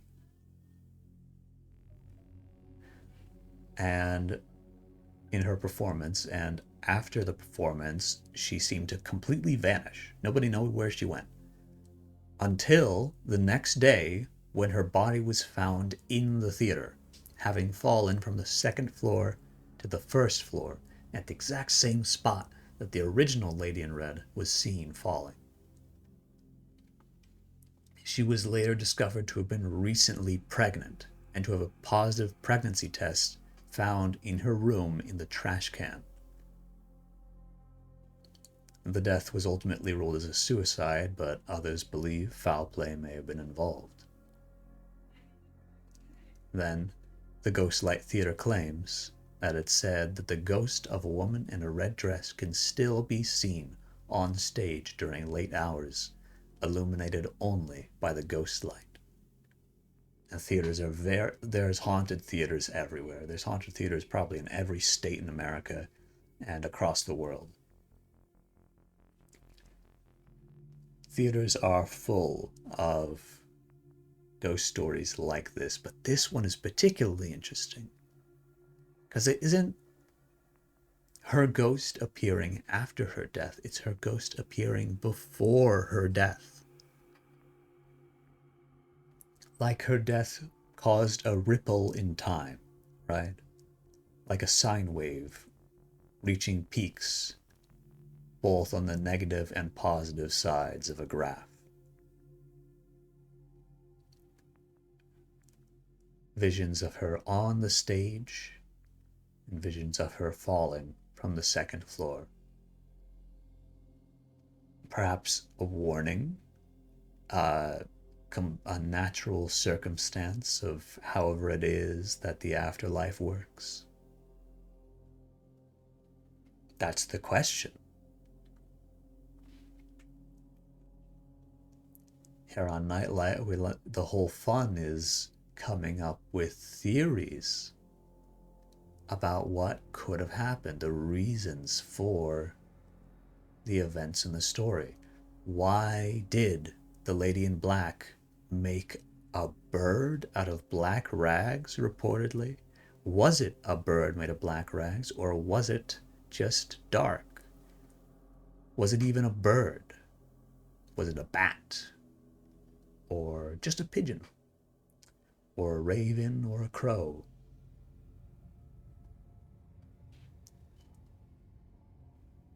There's a haunted theater in your city too? There you go.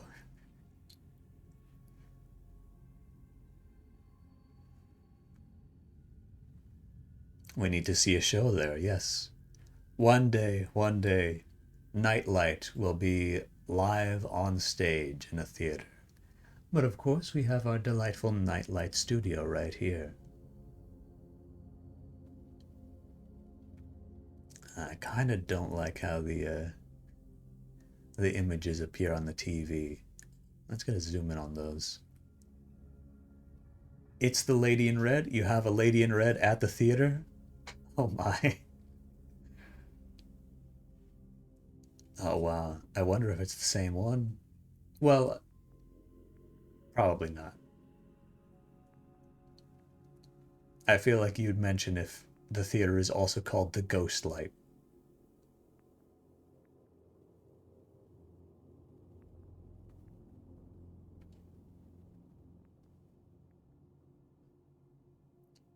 That's where the story is it? Is it where this have you heard this story before? I thought this was pretty niche. I was surprised I hadn't heard of this. The Moore Theater's famous ghost is the Lady in Red, believed to be the spirit of a vaudeville performer who died during a performance in 1918. Huh.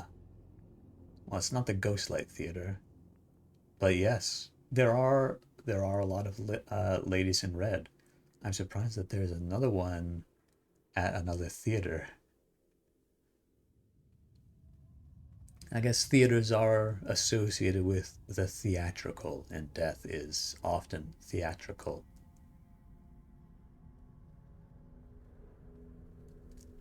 passion fills the souls of artists. So then, if a lady in red is a ghost who died in a state of passion, I suppose it's not unreasonable for them to be, well, artists, actors, performers, blood pumping through their veins as they make their performance in front of the stage.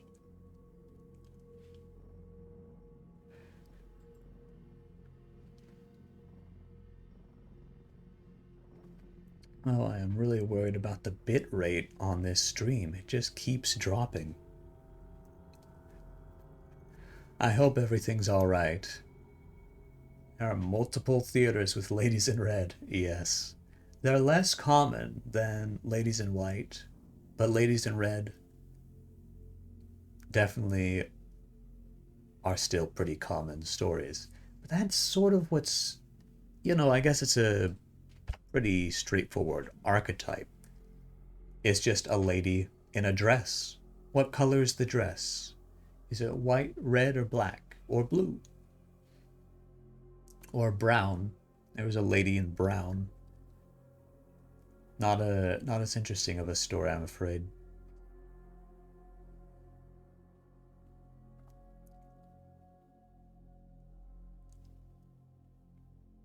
But it's this mythology, I guess. This mythology around the lady in white. Then the lady in red. And ladies in black. The mono in white and black. There you go. The storyteller in white and black. Yes. The best color scheme.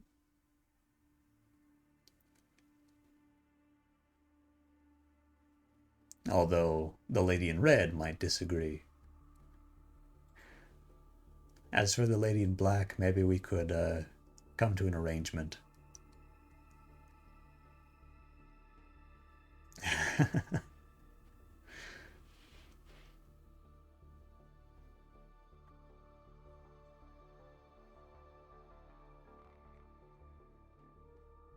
I think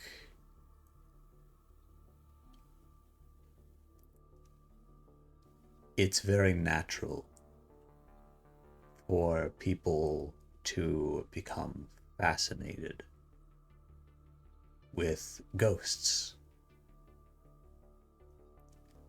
As I said at the start of this episode, ghosts have been with humanity since before recorded history. And I would know since I was there. Always in the dark corners where humans evolved to pay extra attention.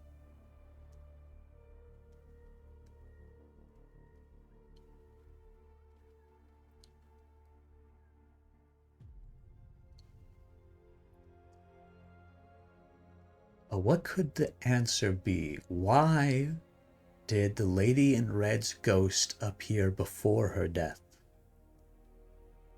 My mind keeps going back to a warning, but a warning of what? Just her death? Which seemed entirely sort of impossible to prevent without a clearer message. It would be different if indeed she died of foul play and the ghost was seen falling after someone had pushed them. That would be very different. There's also this weird theme, sort of time distortion in the appearances.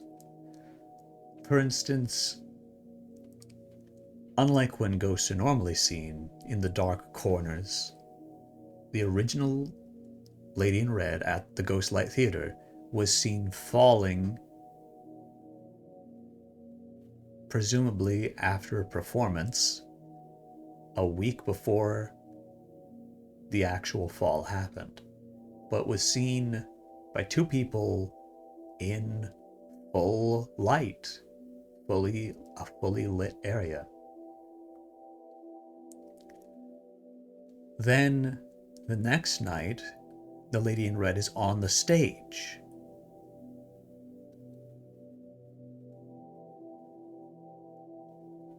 And then a week after the original sighting, the actress playing the weird sister in the red dress is on the stage and then vanishes.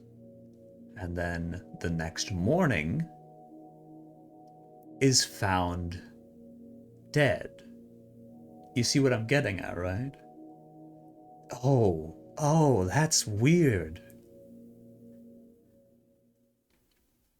It's like the moment. Oh no, wait. At some time before her death, it's like there was a mirror placed in time.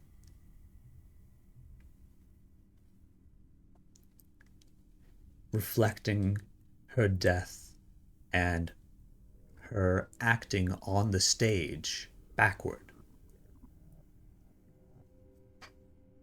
Reflected. Going right to left instead of left to right.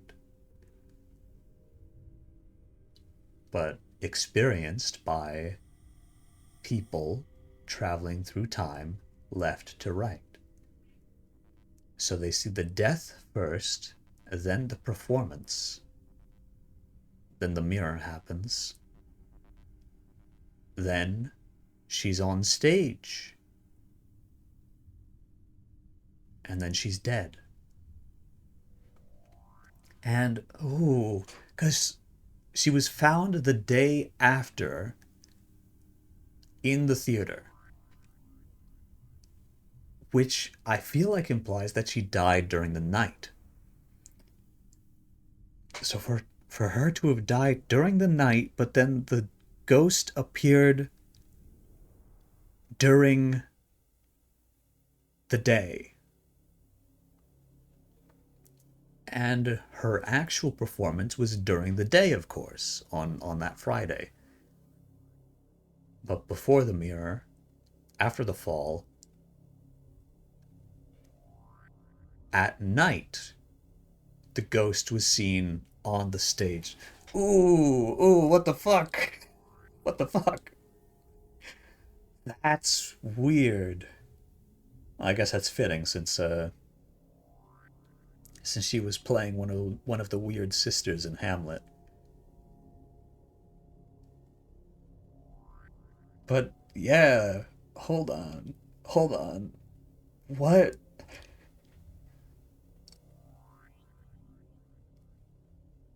Oh, that's weird.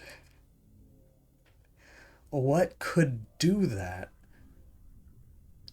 You gotta sleep, but you don't want to. You want to listen to mono. You could always, just put me on Twitch on your phone. Listen to me as you fall asleep.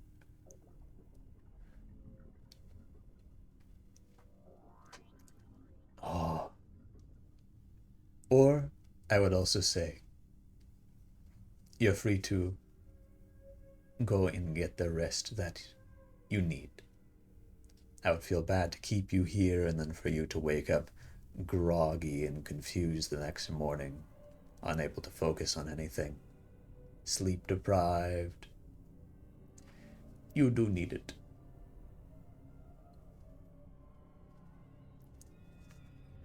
Oh, there we go. I think you have your answer, I'm afraid.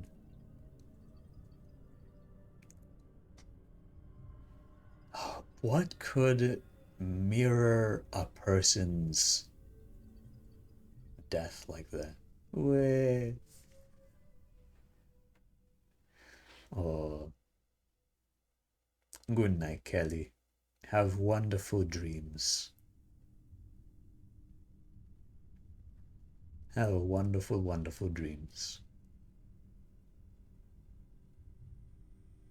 I'll be sure to see you there. In the dreaming.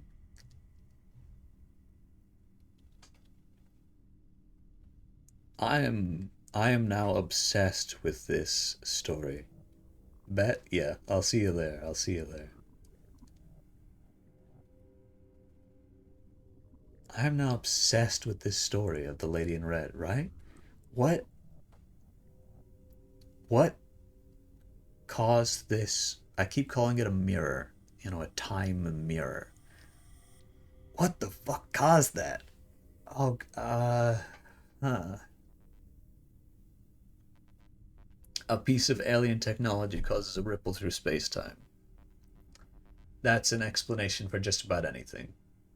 I don't like that. Oh, God. That's so weird.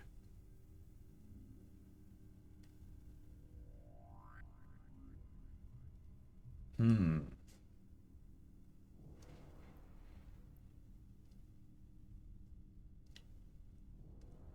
A mirror in time. Does anyone have any theory for what could have happened there? Because I really can't think of anything. Normally I'm great with ideas, but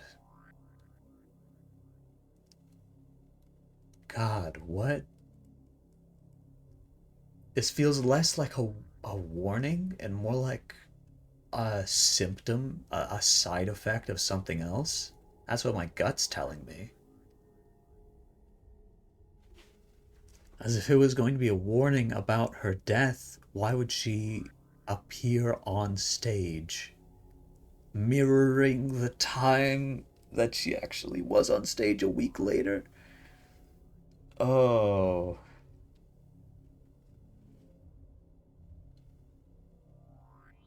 well, let's see. Hold on. Presuming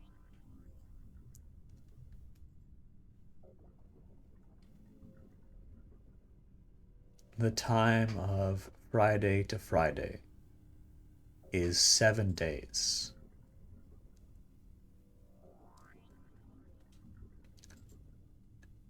So the halfway point would be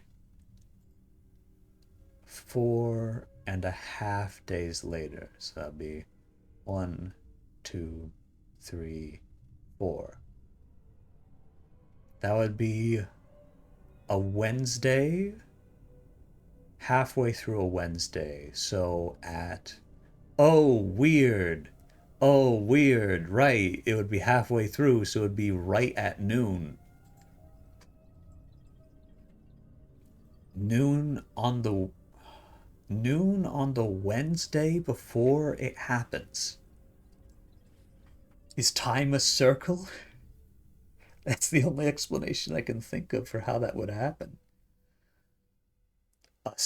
Time is a circle, and something which was already predestined to happen on Wednesday caused uh, a ripple, a mirroring of the events of this person's death. That's so weird. At noon. Noon exactly. Or maybe not perfectly exact. I guess it doesn't have to be perfectly exact. It could be give or take. We don't actually. I'm annoyed now because, oh god, I don't think we have any particular times as to when any of these things exactly happened. We really just don't know it happened at night or it happened during the day. The way that they're mirrored, a mirror in time, what on earth could cause that?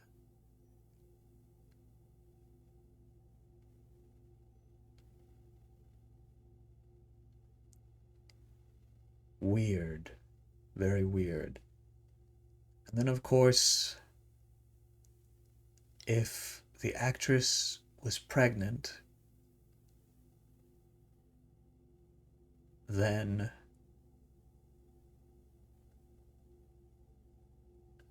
it would have happened. 9 months earlier. Oh god, why don't they include any dates in the article? I want to know the exact month, but they won't say.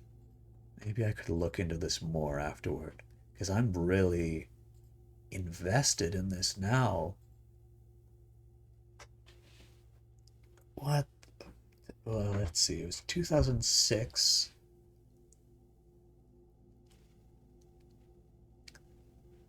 Let's get a 2006 calendar. This may surprise some of you, I've never worked in a theater.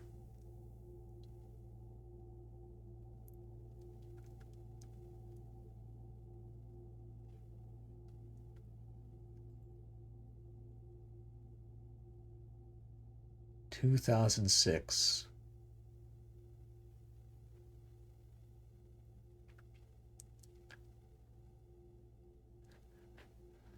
Let's see. Highest grossing film was Pirates of the Caribbean: Dead Man's Chest. How appropriate.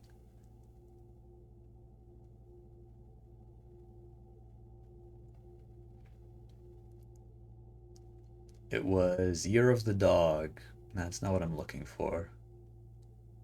What am I really looking for? I'm looking for... Oh, God. I don't know when a theater performance of Hamlet would typically be, because I've never worked in a theater. But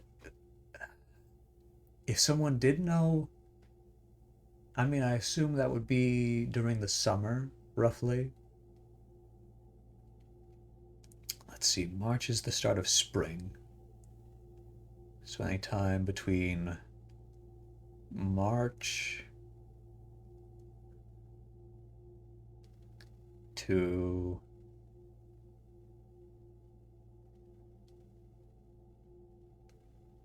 September could, well, actually, shit. It could really be any time of the year. Probably not December. If it was December, they'd be doing It's a Wonderful Life or some other shit. They wouldn't be doing Hamlet. Oh, of course, here it is. November 19th, Nintendo releases the Wii. Of course, that's what caused the Mirror Between Time, which caused the Lady in Red to have her death appear before her actual death and then appear on stage during the night the day after it. Oh.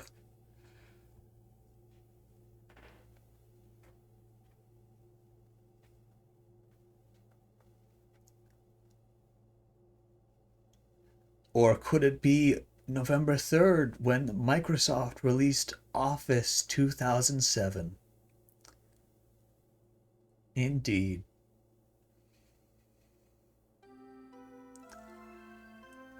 Oh my goodness. Hello, Medi. Welcome in. Welcome to Nightlight. Very, very glad you could join us. I'm currently going crazy because I just discovered in our third and final story for the Lady in Red that for some reason the events of the Lady in Red's death are almost seem to be mirrored. Oh, hello. Because the Lady in Red, so first an apparition of the Lady in Red is seen falling from the second floor to the first floor.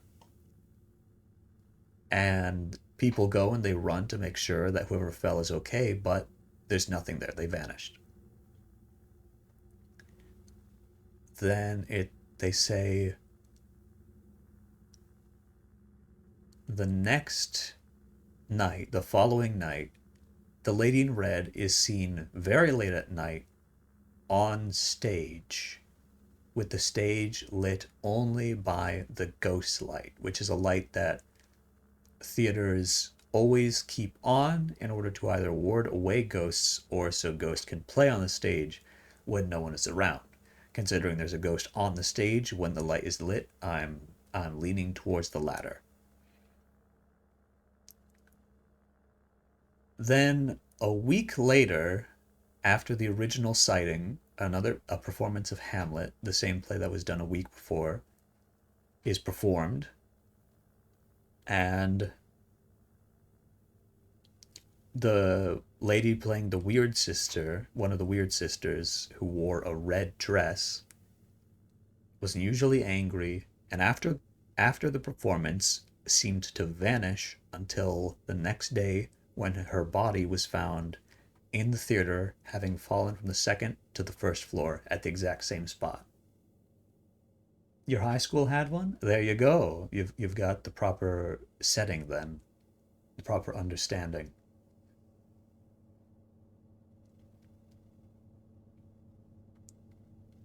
But then I noticed something weird, which is that the story, it starts with how the lady in red dies, which is falling, or supposedly dies. Some people suspect there may have been something else involved, possibly some foul play or something else. Because also the fall from a, I wasn't able to find any pictures of the inside of the Ghostlight Theater, but which is the theater that this happened at. But usually I feel like the second floor and the first floor are not high enough that you'd die if you fell.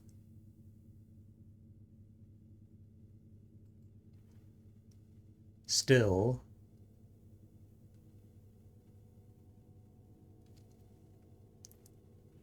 it starts during the day.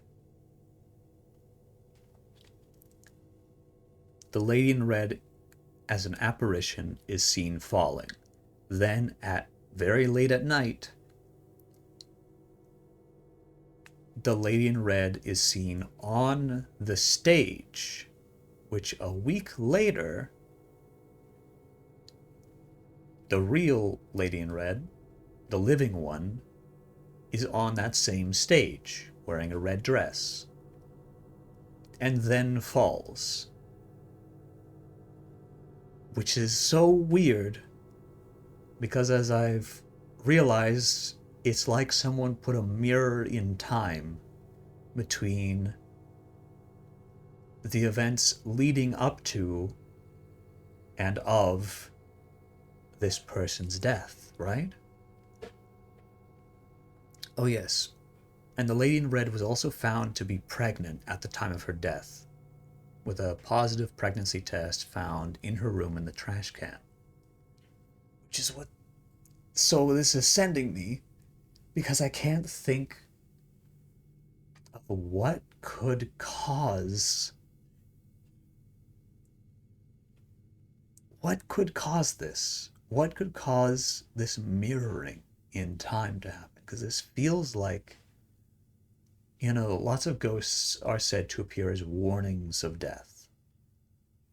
And that's at first what this feels like, is that it's a warning about the real lady in red dying, the actress playing the weird sister in the red dress. But her appearing on stage the next night doesn't feel like a warning. Reading that from left to right, reading that chronologically, it sounds like, if anything, it would be a prophecy that she was going to fall and then be back on stage somehow. But the opposite happens. She's on stage and then she dies. Ooh. And so they say that it happened on a Friday, which means that if there was a point in time in which these events are mirrored, because also it's not just that they're like a mirroring each other in terms of it's death, alive, alive, death, but also that it's day, night,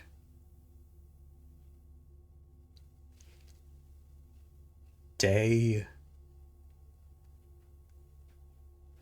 night. Wait. I need to draw this.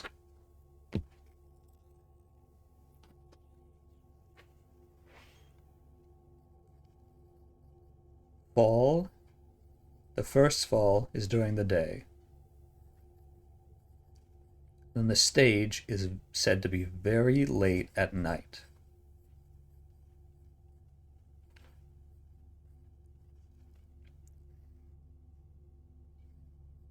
Then the actress is on stage during the day. Maybe early in the day, they don't specify. And then the fall, no one actually witnesses the fall. But that makes me think maybe it did happen late at night. It'd be great if we had exact times for any of these, but we don't.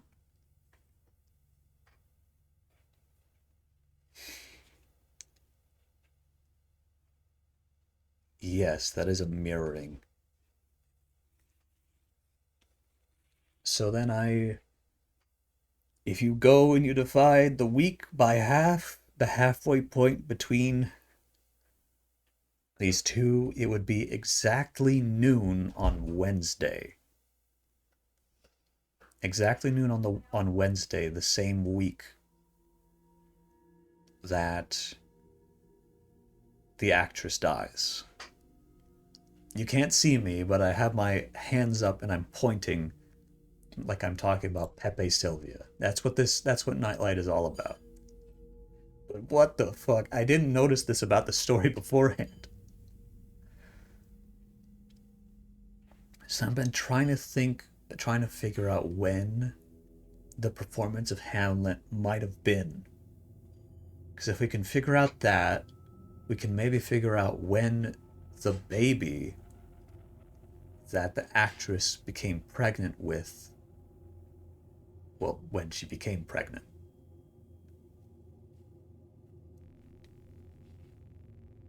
She only found out, it seems, that same week.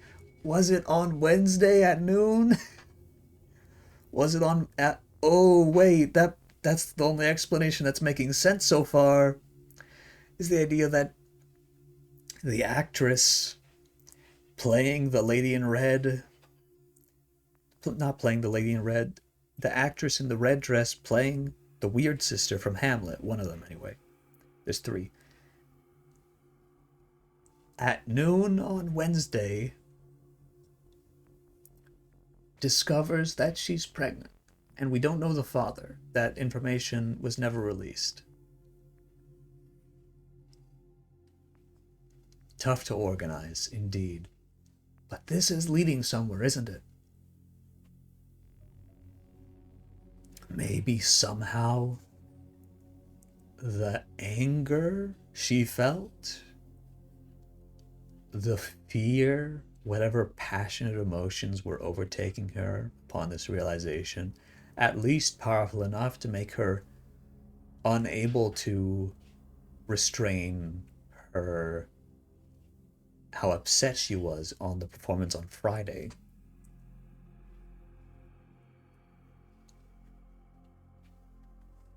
Maybe some sort of psychic power, right? Some sort of psychic, spiritual power of her grief. A desire to go back into the past to change what she had done. Sent her ghost, sort of, I guess, split her ghost, really, into two parts. One going backward in time, and one going forward with her. Ooh, there's a paradox in here somewhere, but we're not going to think about it because it's going to get too confusing. It's going to be too confusing. We're not going to think about that. Okay. Many worlds interpretation, period. There we go. All paradoxes solved. Paradoxes? Paradoxes. And so, of course, oh, geez. Okay. That is an answer. So far, that's the only answer I have for, for what could have happened, is some sort of spiritual ability triggering November at noon from her learning that week that she was pregnant. With whose child, we don't know. Maybe whoever killed her, we don't know.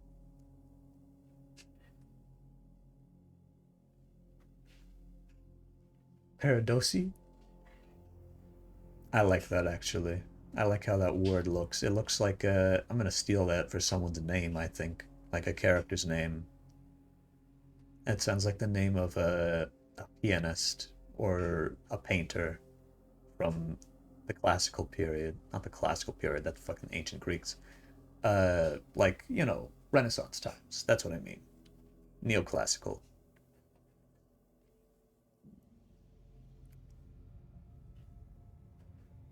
Oof. It's so weird. What else could that be? What else could cause that mirroring of the events leading up to and of the Lady in Red's death? I've been looking through the Wikipedia article for 2006 to see if there's any major events that maybe could have some relation.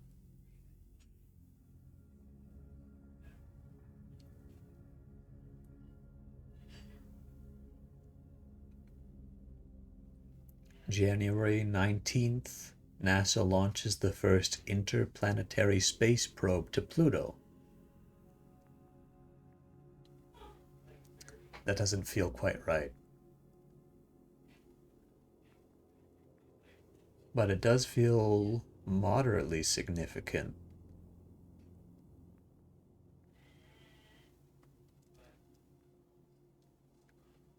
Ooh, this is something. September 22nd, annual solar eclipse. Visible uh, in the southern Atlantic.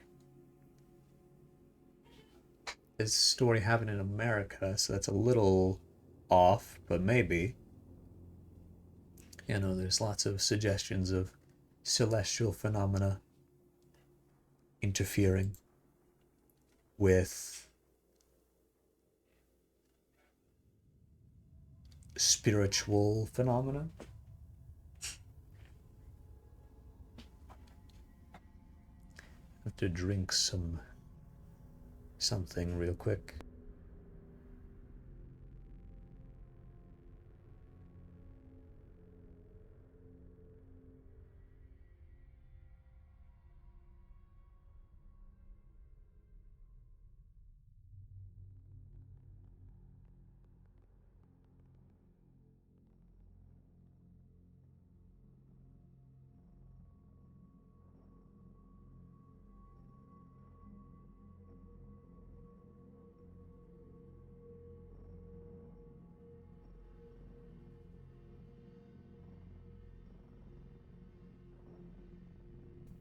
I think I've been talking long enough. A ghost has started haunting my throat. This took place at a theater called the Ghost Light Theater.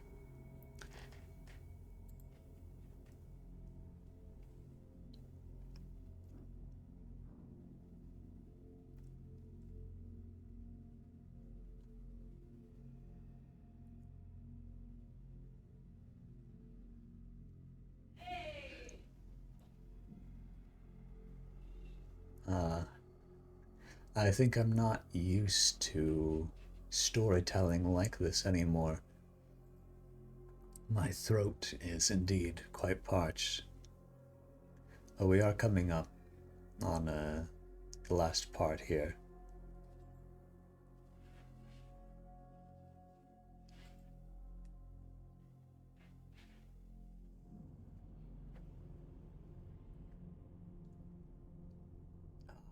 Now I'm hungry for new information. Oh, thank you. I will drink. Ooh, the cap was not secure. Sorry about that. That was probably very loud.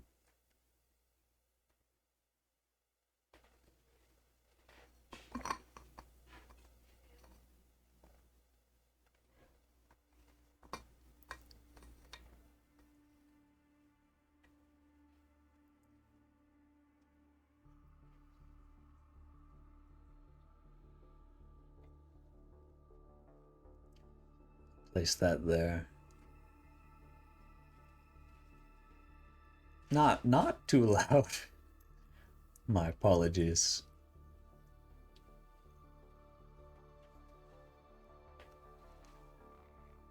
I'm really obsessed with this now. Trying to imagine what could. It feels too personal, right? It feels too personal for this to not be something that was either done to done to the actress,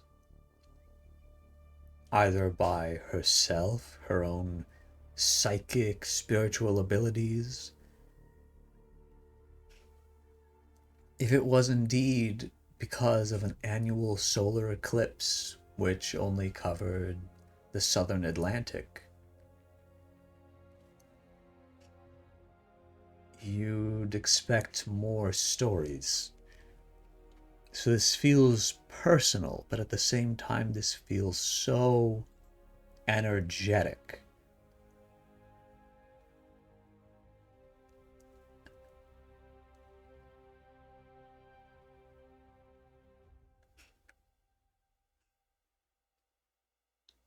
Hmm.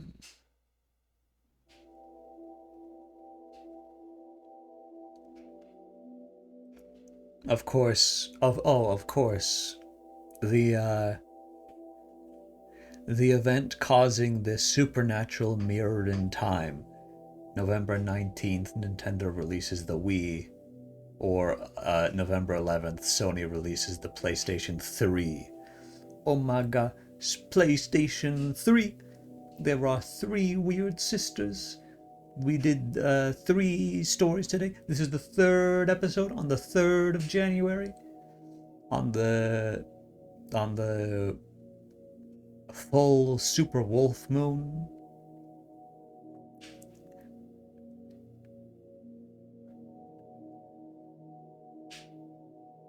Oof. Could be something more related to that particular location. True. Maybe I just thought of something very stupid, which would be, oh, the ghost light turned off for a moment and a very powerful ghost showed up and caused this to happen. But that doesn't really make sense. It doesn't hold up to scrutiny exactly. But it is called the Ghostlight Theater, so it would feel right for it to be something with the ghost light.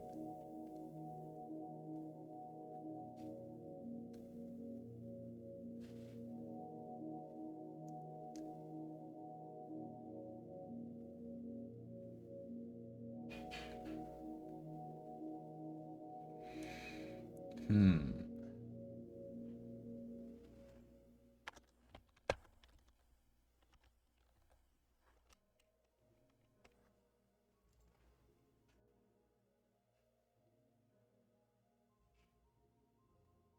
Oh, here's something interesting. The dwarf planet Eris was named in September 2006. Same year. That's fun. That's just a little tidbit, though. That's my personal favorite ghost planet. Could have had some sort of power surge in the area. That's true.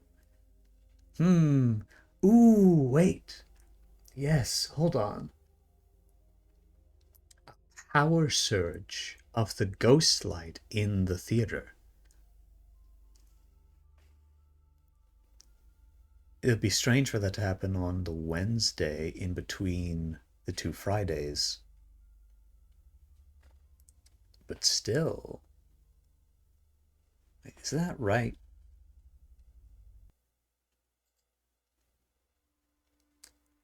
Friday, 1, 2, 3, 4.5.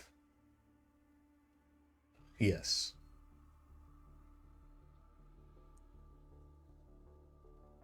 Yes, that would be in between both of them.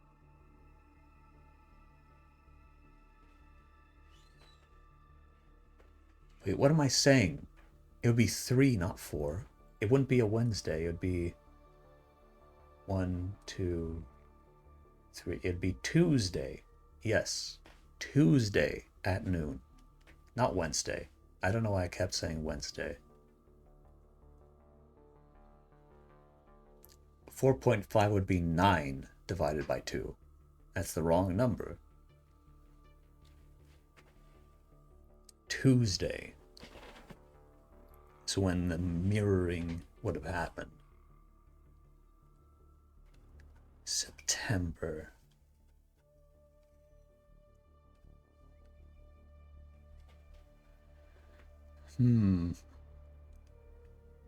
Also a partial lunar eclipse over Africa, Europe, Asia, and Australia, September 7th.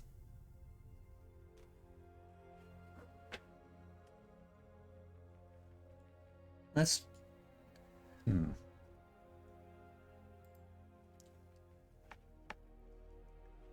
When exactly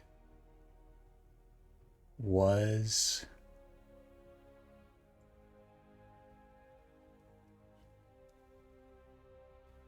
Eris named?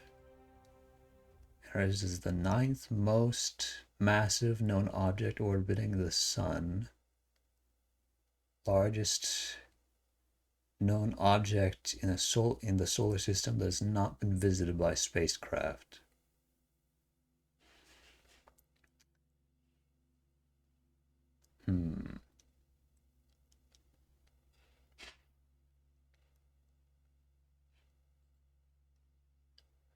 There's an archive here.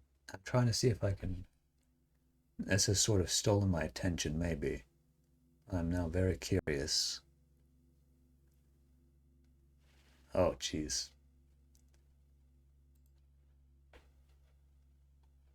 I don't know if I'll find the answer tonight. I'll have to look more... I'll have to look deeper into that.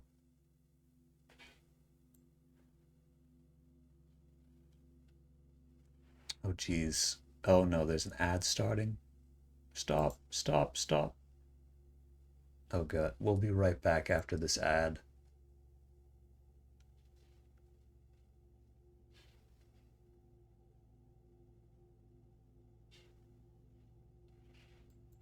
Or can I still snoop?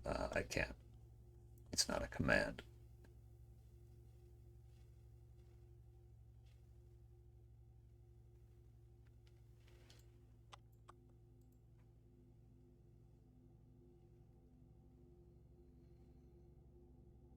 We'll be right back after these messages. Exactly. I'm gonna keep looking into this.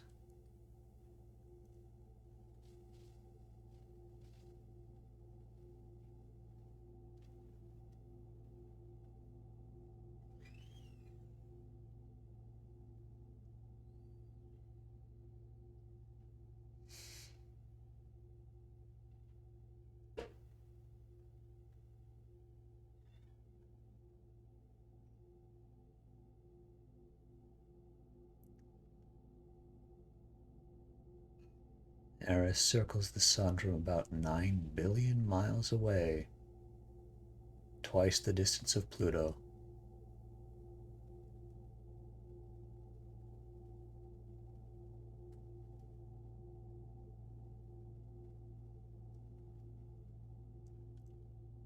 That article doesn't say when it was named.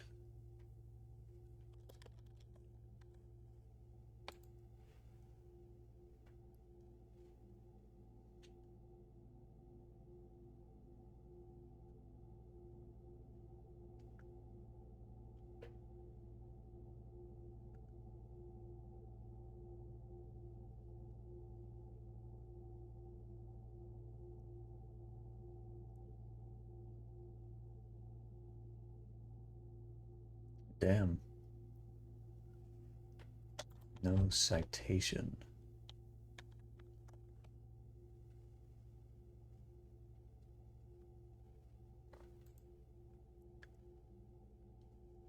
All right. Welcome back, everyone. Yes, 3 fascinating stories. I do think ghosts are naturally very fascinating. People live their whole lives without knowing what lies beyond that mysterious veil of death. The idea that the living can, in some way, directly look upon the afterlife is very appealing. From the professional necromancer, such as yours truly, to the curious teenager, ghost seekers exist all around the world, looking for that immortal truth. Here on Nightlight, we know the truth. The truth is what's wavering at the edges of perception like ocean waves lapping against the shore. More importantly, the truth is an infinitely thin veil, and there are ways to break through to the other side. If you enjoyed this, we hope you'll join us next time on Nightlight. Till then, keep a light on, just for me. A little stage, just for me. Thank you very much for joining us.